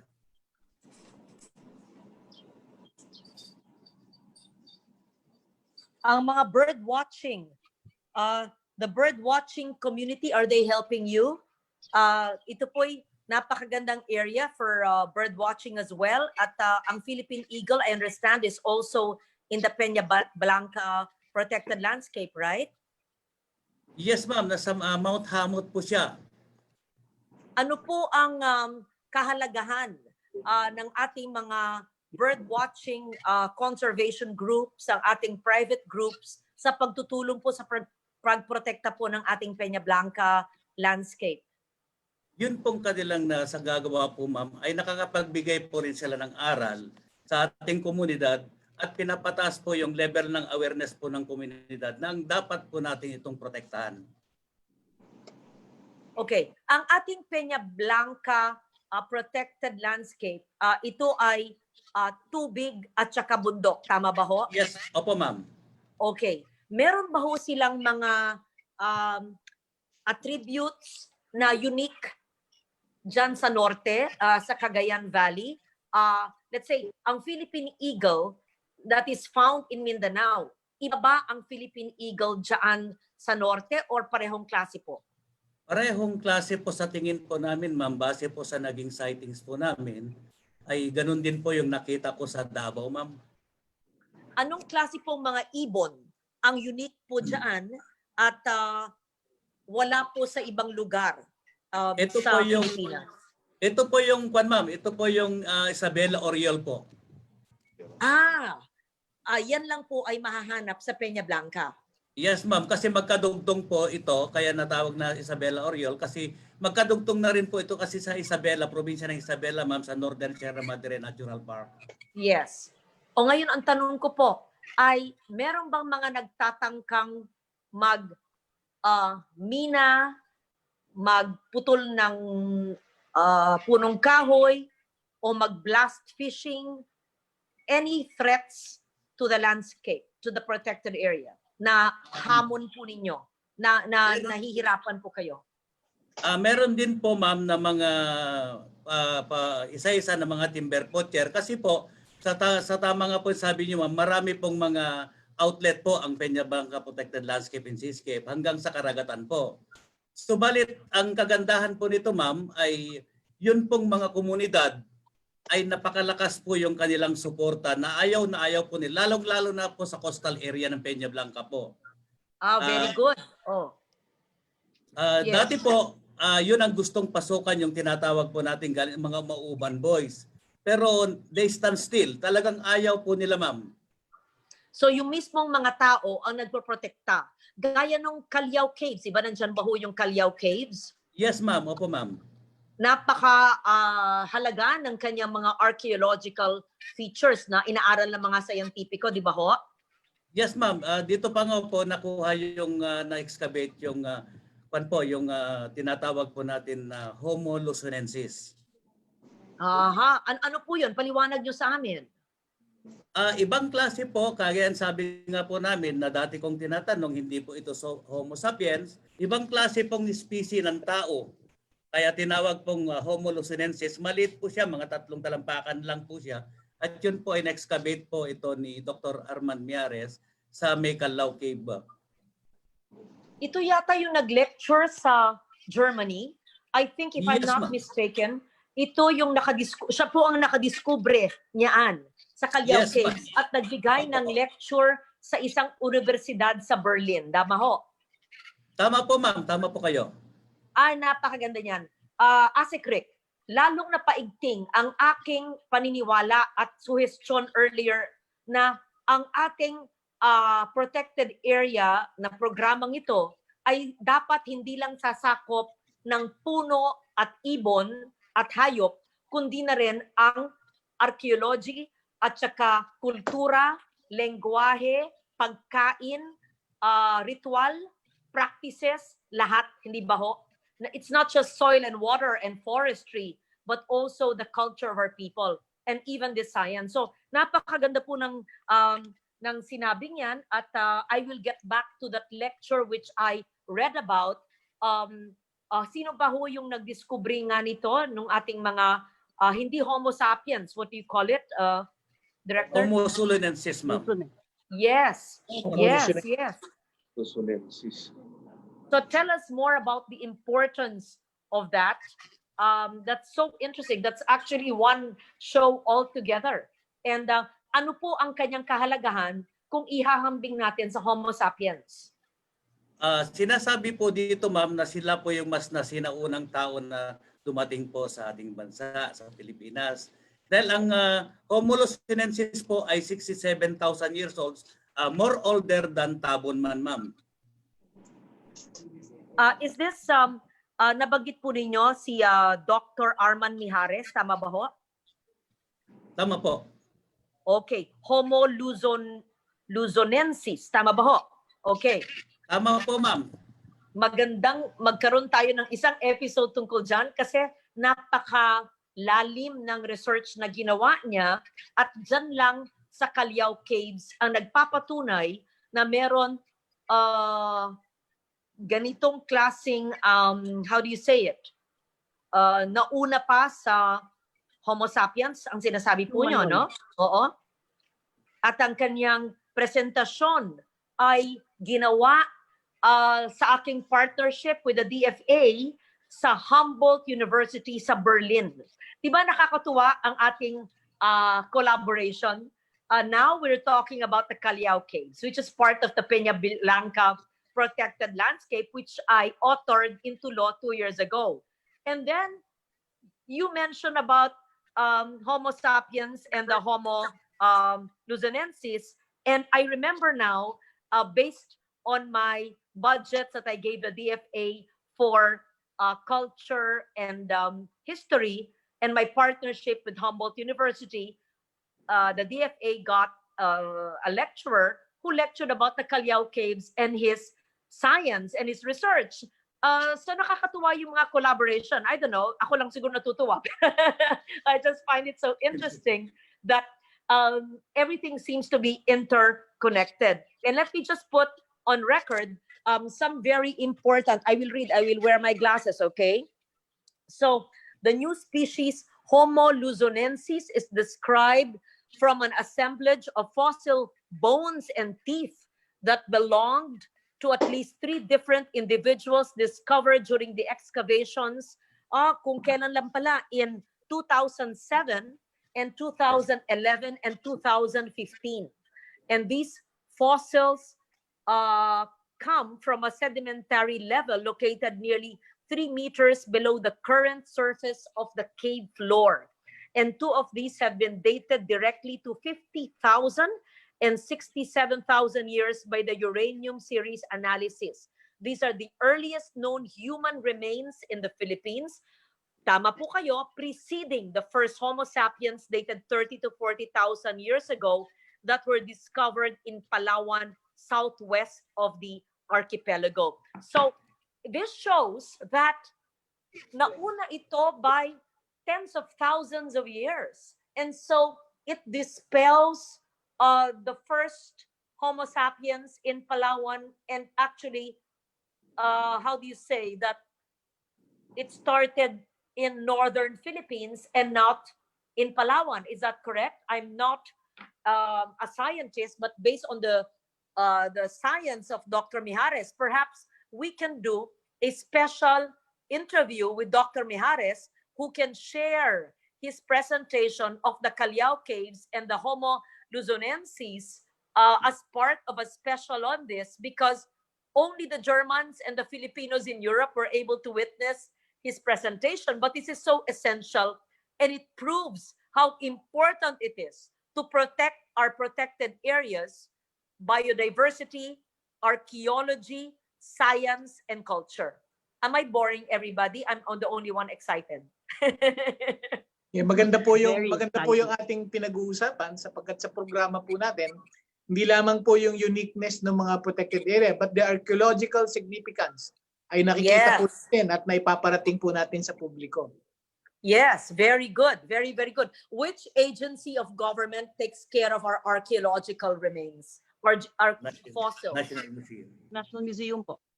That's National why Museum.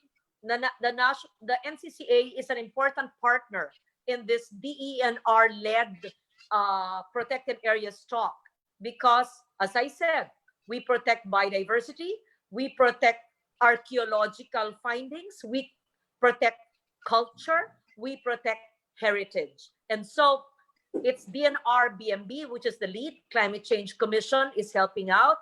And on the private sector, we have Climate Reality and Institute of Sustainable Cities helping out, and Mother Earth. But we need to have a partnership with the DA as well as the NCCA. So I'm just asking my staff who are online now to work that out as a CRIC with BMB. Very good.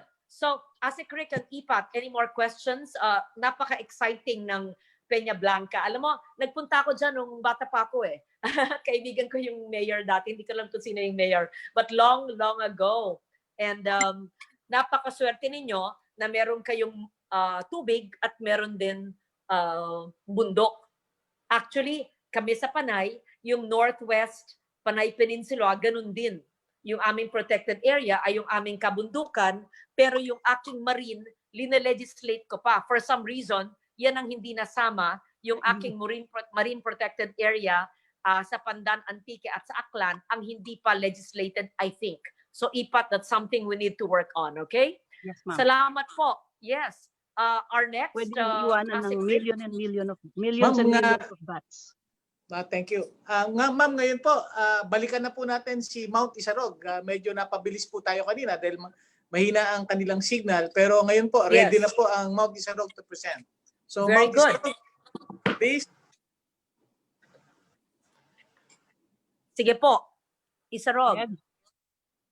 Brian, can you put the video on? Magandang tanghali inyong lahat. Magandang tanghali po sa...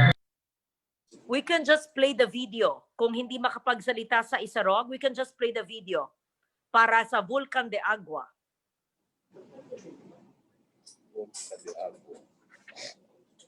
Maybe best not to put on a microphone and just let the microphone of the gadget do it.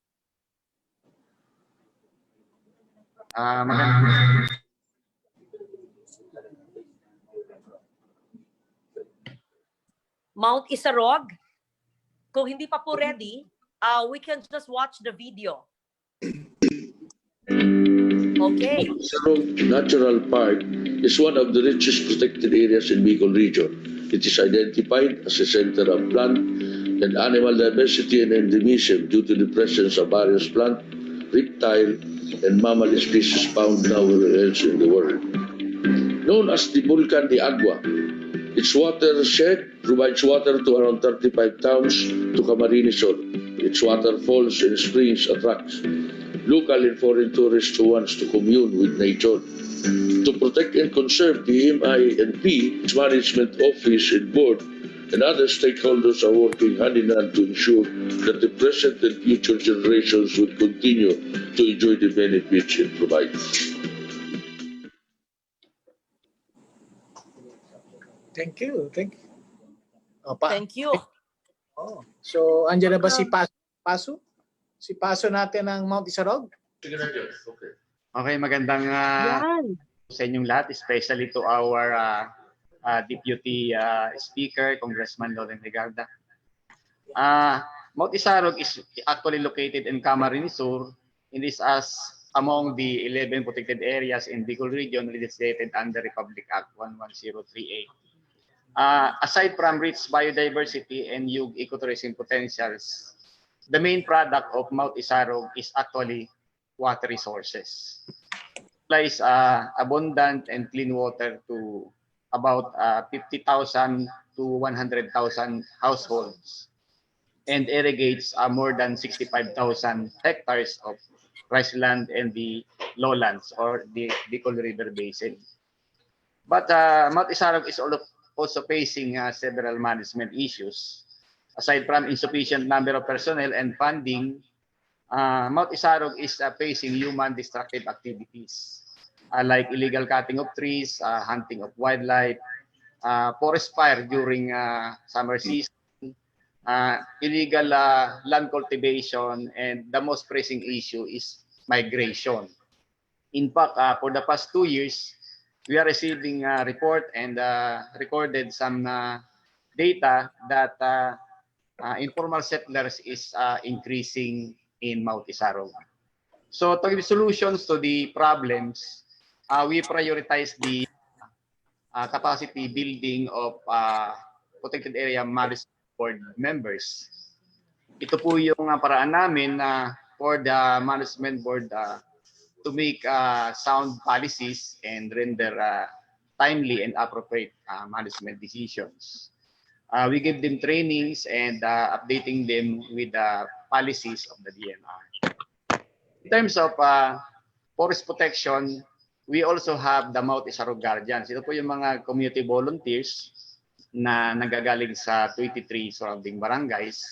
They are in charge of protecting the watershed and our PA resources. And then to sustain the IPAP funds, Mount Isarog, we are forging agreements with the LGUs and other resource users to manage ecotourism sites. Part of the collected contributions are being decided by the PAMBI solely for the protection and development of the park. And for the denuded portions of Mount Isarog, we are mobilizing the local communities, people's organization, and national non-government organizations to participate in the National Greening Program. So to complete our plans for the next 5 years, we are proposing for several activities like the final of Mount Isarog Natural Park in order for us to determine yung exact boundary and of course develop and designate buffer zone areas. We are also doing for the implementation of the survey and registration of protected funds to determine yung tinatawag natin mga migrants and also to relocate squatters outside the strict protection zone.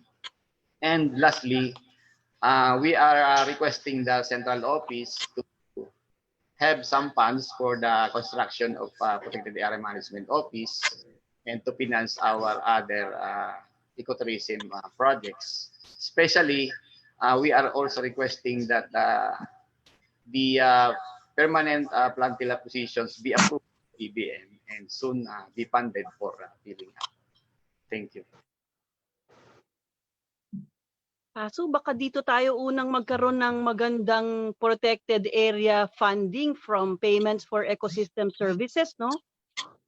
Kasi maraming nakasalalay sa Mount Isarog para sa tubig.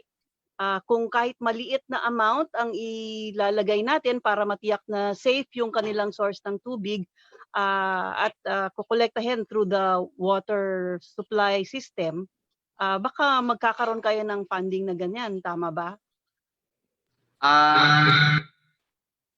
Totoo po yun kasi just recently ay nag-issue po ang ating DNR Secretary ng guidelines reviewing all existing MOA inside the protected area for possible conversion into a special use agreement or yung tinatawag nating SAPA.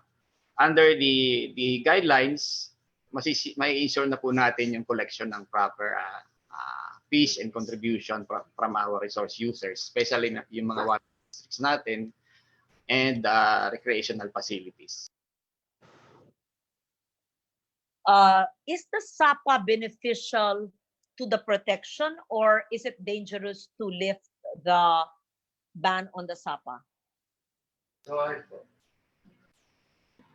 I believe the SAPA or the special use agreements and protected areas are beneficial for protected areas. Because at present, yung ating pong mga existing memorandum of agreement, malabo po yung mga provisions kung paano tayo makakolekta ng tamang taxes or fees or contribution from our resource users. So with the SAPA instrument, makakapag po tayo na lahat ng mga resource users ay makakapagbayad sila na makapag-contribute ng tamang tarifa para sa ating protected area.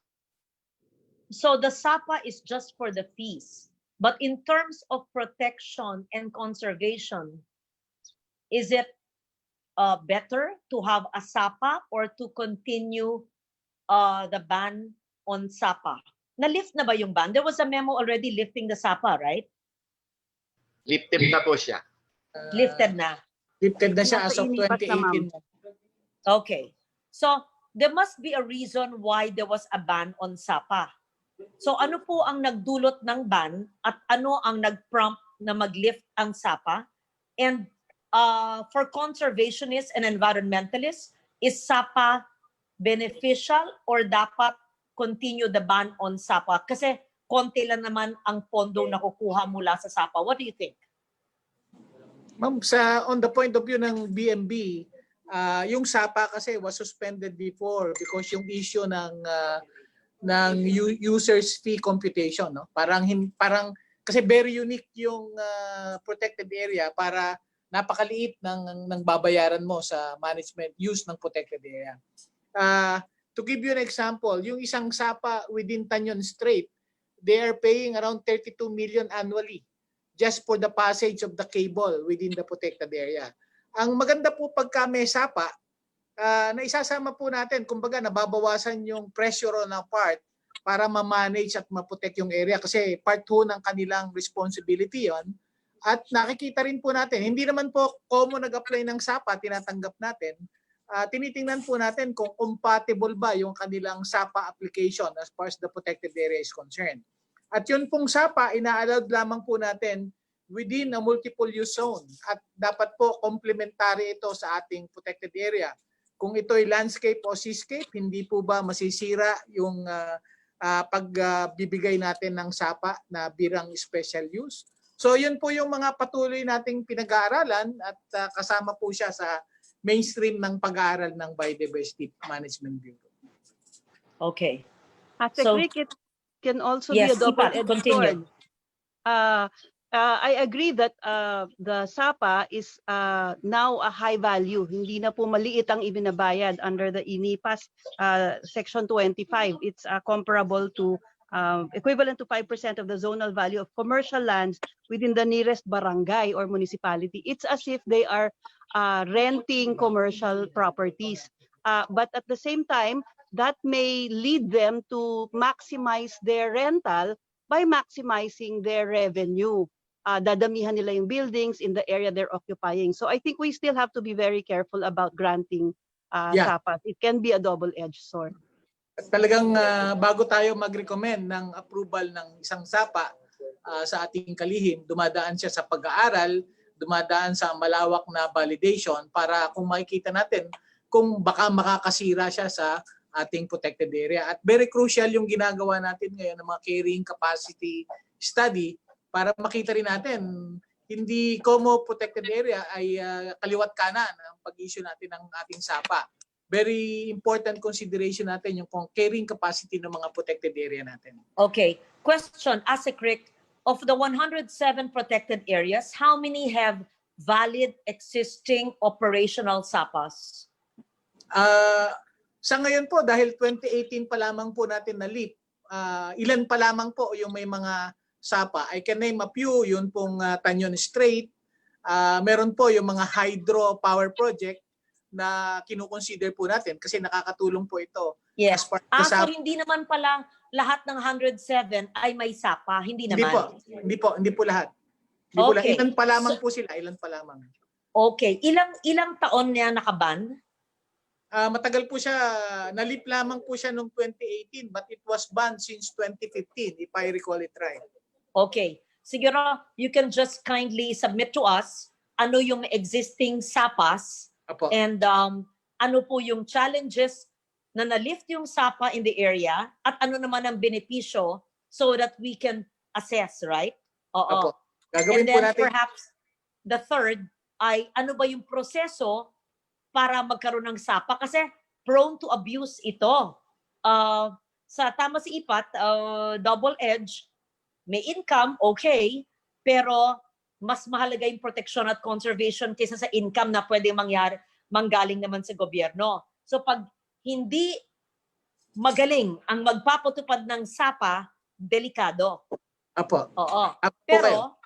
Pero pag hydro naman, pag power naman, ay pangangailangan naman ng tao yun, hindi ba? Oo. So, Saka maliwanag po yan. Yung mga hydro po natin sa protected area, yan po ay mga clean energy na inyong tinutugay-gayan din. Napaka-importante po yan. Kasi kung hydro siya, talaga pong pangangalagaan natin yung ating mga protected area. Kasi kung sisirain nila yung area na yon, wala po silang makukuha ng tubig. Wala rin pong power na makukuha sa mga lugar na ito. Okay. We proceed now. I think we're almost 2 hours. Sabi natin, 1 oras lang tayo, no? Pero it's also interesting. We proceed to the last featured protected area for this maiden or kauna-unahang protected area stock, and that's Siargao, right? Okay, Asik Rick, please introduce them. And thank you very much, Bicol, for being with us. Thank you, sa Kamsur. Thank you, Mount Isarog, Pasu, and our Regional Executive Director. So, ngayon po, sasapit po tayo sa Mindanao. Balik po tayo sa Mindanao. Feature po naman natin ang Siargao Island Protected Landscape and Seascape. Sikat po ito sa mga windsurfing capital sa Mindanao. So we welcome Red Hadja Didao Piang Brahim and Pasu Joseph Langan-Langan. So Red Didao, you have the floor and the video right now. Can you please brief us on Siargao Island Protected Landscape and Seascape? Red Didao. Siargao Island's protected landscape and seascape in Surigao del Norte is known for its rich biodiversity which spans across variety of species from range to reef. Whether terrestrial, freshwater, coastal or marine, the bounty of biological and recreational resources found in Siargao cannot be understated. Thus, C+ is categorized as a key biodiversity area, important bird area, and the third largest marine protected area in the country. It is dubbed as the surfing capital of the Philippines. The protected area boasts a spectrum of epic adventures that makes it a famous ecotourism destination which provides livelihood opportunities to the Siargaoans.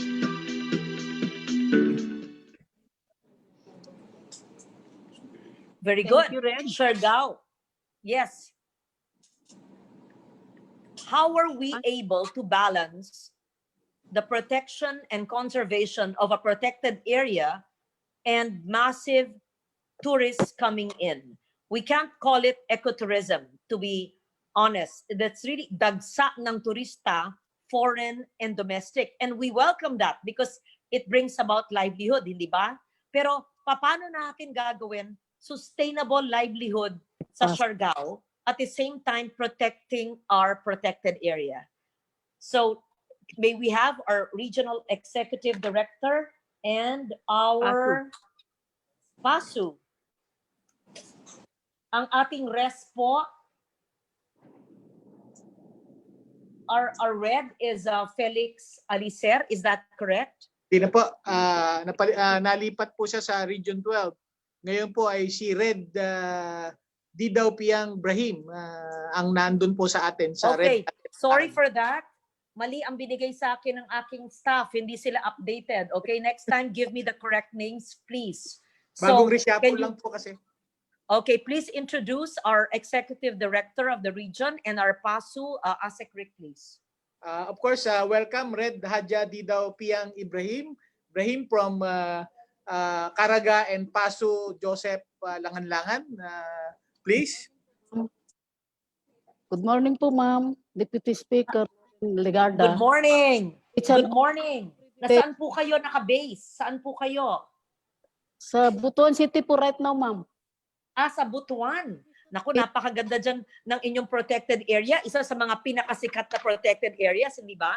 Yung mga resorts sa Siargao, is that part of our law as a protected area? Kasama ba ho? Kasi key biodiversity area kayo eh. Yes. You're a key bird area, key biodiversity area. So, at saka napakalaki ng inyong mangroves, di ba ho? You have more than 4,000 hectares, is that correct, of mangroves? Yes, ma'am. At 4,000. yung Siargao group of islands ay no more actually. Lahat daw is 8,600 hectares if I'm not mistaken, at sanctuary to sa mga threatened na species, yung mga hawksbill turtle, green turtle, o iba-ibang mga turtle. So how do we balance tourism and the protection of our threatened species in a protected area with mangroves po? Ma'am, ang Siargao landscape po, meron climate, yun babasihan kung paano stay at the same time allowing people to enjoy the beauty of Siargao Islands protected landscape and seascape. So meron pong climate proof management plan po ang C+ po. Pakiulit po, climate proof management plan po. I think further, ma'am, yung climate proof management plan. Paso, please. Yes, ma'am. Good morning ho sa lahat. Magandang tanghali pala sa lahat. Actually, ang Siargao Island ay meron ng approved climate change proof management plan na yun ang binabasihan natin sa lahat ng activities. Sa ngayon din, meron din tayong ginagawang ecotourism management plan sa lahat ng mga ecotourism sites within Siargao. In fact, we are now in collaboration with LGUs, pinupuntahan natin isa doon at ginawa natin ng management plan para makikita natin, mababalance natin yung tourism at saka yung pagpasok ng turista, introduction ng tourism facilities at biodiversity conservation para ma-maintain natin yung kagandahan ng lugar. Ito ay ginagawa natin sa lahat at ngayon meron din tayong ginagawang CARCAP o Carrying Capacity Studies, in fact in collaboration with ERDB last year, and now we are also gearing towards studying all areas and its carrying capacities para masiguro natin yung level ng area to carry tourist para hindi masyado malaki yung negative impact sa ating environment, ma'am. I would assume that all protected areas have a limit on carrying capacity and all have the climate-proof management plan as a CRIC, or is this only in Siargao? It's a continuing activity po, yung ating carrying capacity study sa mga protected area. Having a lesson that we have as far as Boracay is concerned. Ayaw po natin magkameron ng overdevelopment sa ating mga PA, kagaya po nung sinasabi ninyo na baka masira itong ating mga protected area nito. Yung climate proofing po ng mga protected area, especially Siargao is an island by itself. So isa po yun sa kasama natin na ginagawa ngayon under the ENIPAS, yung review ng ating management plan para makonsider po natin yung mga climate risks as far as this protected area. Okay. Very good. Sa 107 PAs, may I know, not just now, if you don't have the information and we're already 12 noon, kung sino ang meron ng climate-proof management plan na tinatawag, and as author of the Climate Change Act of the Philippines, I would like to review the climate-proof management plans of every LGU, PASU, or region in a PA para makita natin kung ang kina-climate proof nila ay tama. Correct? Just so that the Climate Change Act and the ENIPAS are synchronized. Apo. And second, yes, para tugma ang ating mga batas, di ba? So that our I know that even in Siargao, nandyan ba is Del Carmen part of the Siargao group of islands? Yes, ma'am. Yes, ma'am. Hindi It's ba one of the ang 9 Del Carmen? municipalities. It's part of it. Hindi ba meron kayong climate field school sa Del Carmen? Yes, ma'am. Ongoing na nga at saka may enrollment na nga sila ngayon eh. Very good. Kasi yung climate field school ay naging beneficiary ng isa sa mga batas ko, yung People Survival Fund, na kasama ng Climate Change Act, na yan ay ang ating pondo na minamanage ng Department of Finance at ng DBP para sa mga POs, NGOs at LGUs na gumagawa ng mga climate initiatives na projects. So perhaps yung climate field school ay pwede ni PASU at ni RED ituro sa ibang mga ENIPAS areas para hindi lang ang Del Carmen sa Siargao Group of Islands ang merong climate field school, kung hindi lahat ng ating mga ENIPAS ay magkaroon ng climate field school. Hindi ba maganda, Asek Rick? Maganda po yan. Kaya nga po maganda po doon sa batas ng NIPAS. Kasama po yung updating ng Protected Area Management Plan. So climate proofing is part of it. At maganda rin po ma-document natin yung climate field school sa Siargao. Paano po natin to ma-replicate sa iba't ibang protected areas natin? So dumadami ang trabaho natin. Kasalanan ng DNR dahil kinuha niyo akong moderator at host dito. Hopefully po, katulong namin kayo sa pagpopondo ng mga proposal na ito. Hindi na ako senador, hindi na ako chairman ng finance. No. But deputy speaker naman po kayo, so medyo malaki pa rin. Anyway, I enjoy doing this and it's like a committee hearing in the Senate. And when yung naisip ko ang programang ito, I told IPAT, then you reach out to BMB, buti na lang, si Asek Rica nandyan, I've worked with you for so long. So it's important that number one, we know the carrying capacity of each of the 107 PAs. Number two, that every PA should strictly implement RA 9003 and have an ESWM strict program. Number three, every PA should have a climate-proof management system, and perhaps we will check what Siargao is doing kung maganda pa ang kanilang ginagawang sinasabi nilang climate-proof plan na pwedeng i-adopt ng ibang PA. And Mayor Coro, or Vice Mayor now, na recipient ng PSF, na parte siya ng protected area ng Siargao, ay tutulong sa ibang mga PAs kung paano yung kanyang climate field school, right? Maganda po 'yan. Maganda rin po dahil maganda po maimbitahan natin si Mayor Coro del Coro para po mai-share niya ano yung mga ginawa niya para po ma-establish niya yung climate field school and how it is being operationalized para makita rin po ng ating mga paso. Yes. Siguro po kung imbitahan natin yung ating archaeologist, maimbitahan din po natin si Mayor Coro para mag-share sa atin in our next episode. Tama ka. Pero remember, we have 107. This is for 18 months. Magandang, meron tayong, parang ngayon, nag-zoom in tayo sa mga specialists. We have the archaeologist of the Callao Caves. Then we have now LGU naman sa Climate Field School. That can be a spin-off ng ating iba pang mga protected areas na ating i-feature sa ating show. Okay. So, 2 oras na tayo na nag-PA talk, mas kinasira yung internet ko, buti nakakuha ko ng konting signal dito, and we have talked to at least 6 regional directors and 6 park superintendents. Is that correct? Asek Rick, Attorney Ipat? Tama po kayo. And we have to close now. It's lunch break. Even if we are passionate and we have work, we have to have food for the body and the soul, right? Okay. So thank you. Salamat to the DNR Biodiversity Management Bureau led by Asek Rick Calderon. I've been working with you for the past 20 years.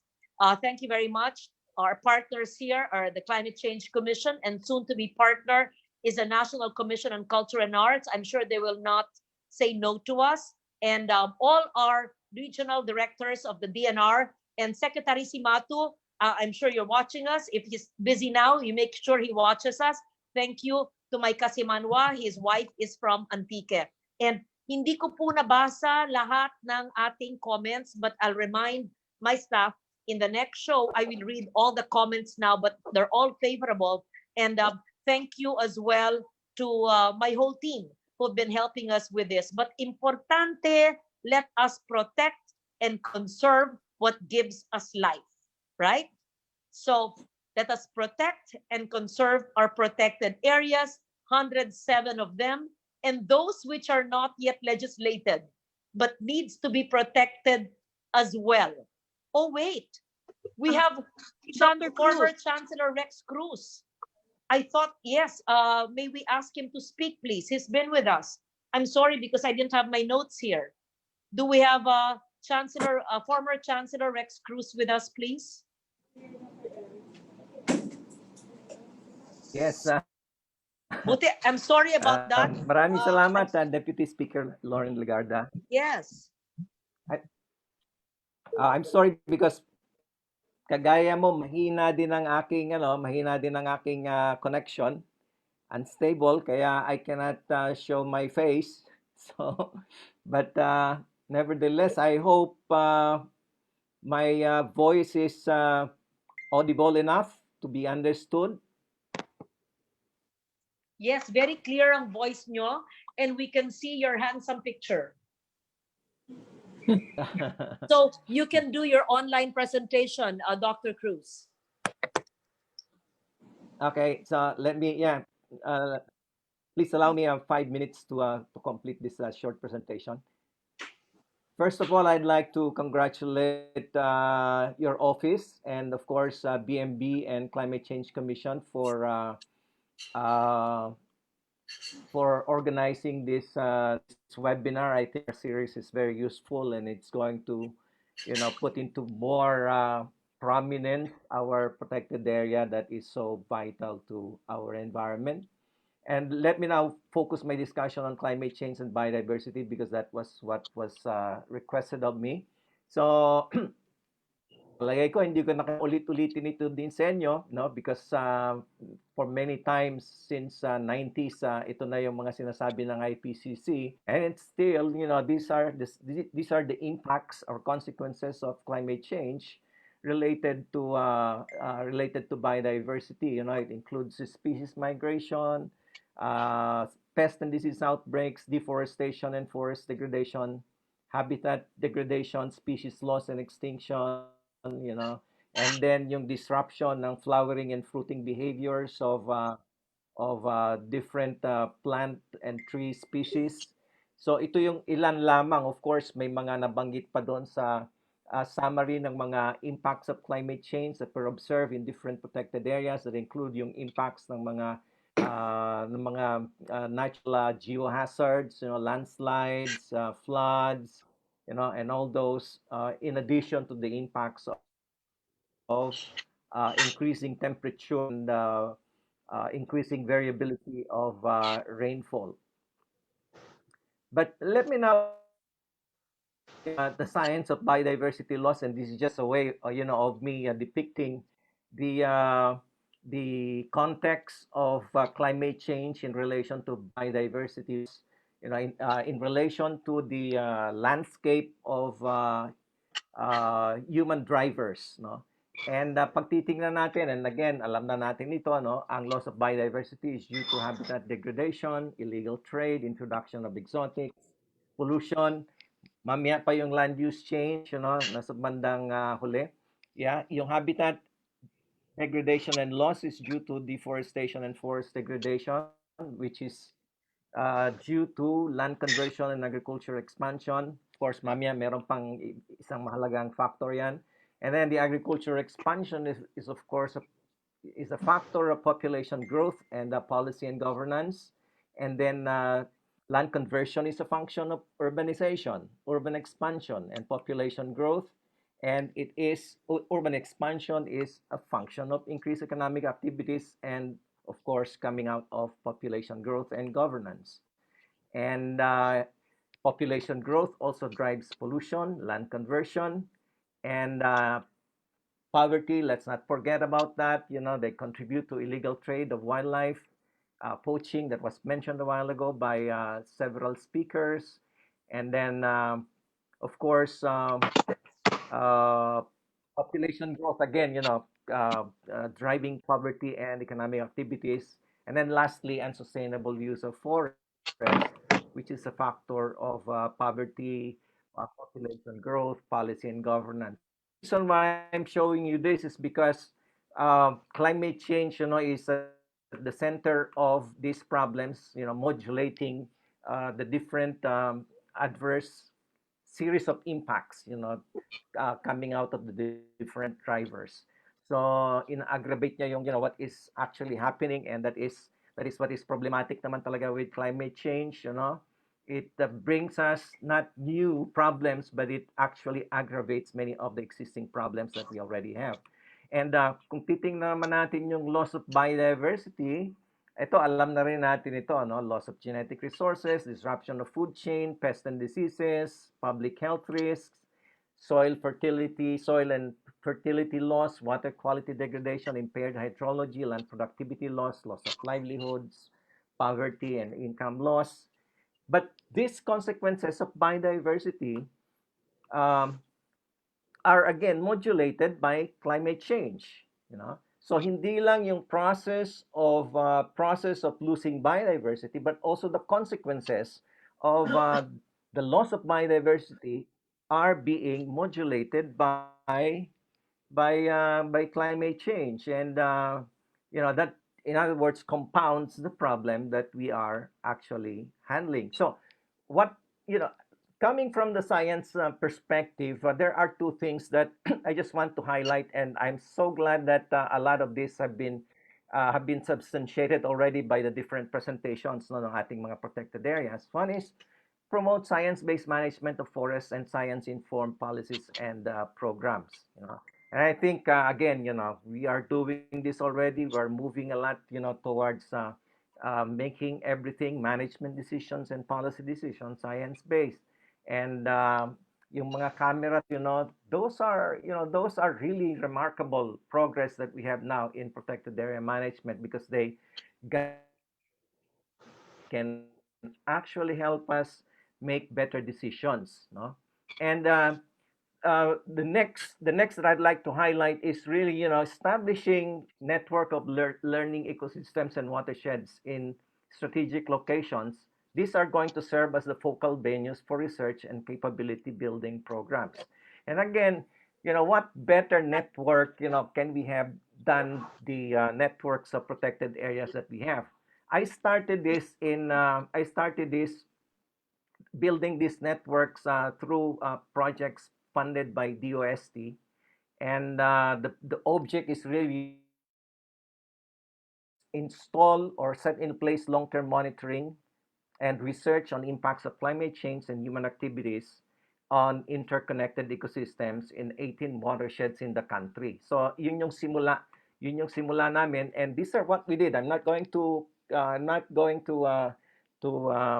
go into the details of this, but the idea is to establish monitoring systems, and that's why I said yung camera capture, na ini-install ngayon sa mga protected areas. These are great,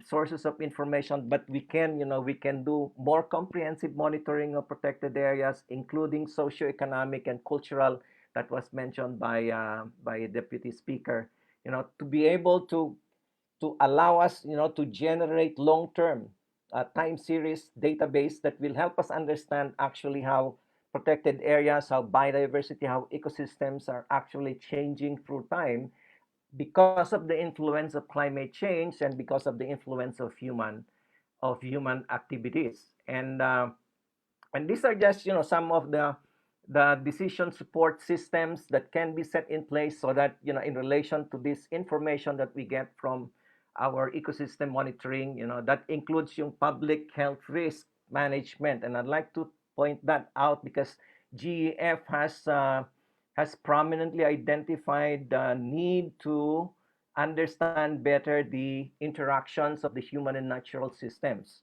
And this is, of course, an offshoot of the COVID-19 pandemic, being attributed, for instance, as originating from bats. And this is not the first instance that human diseases are actually connected to animals, as sources of the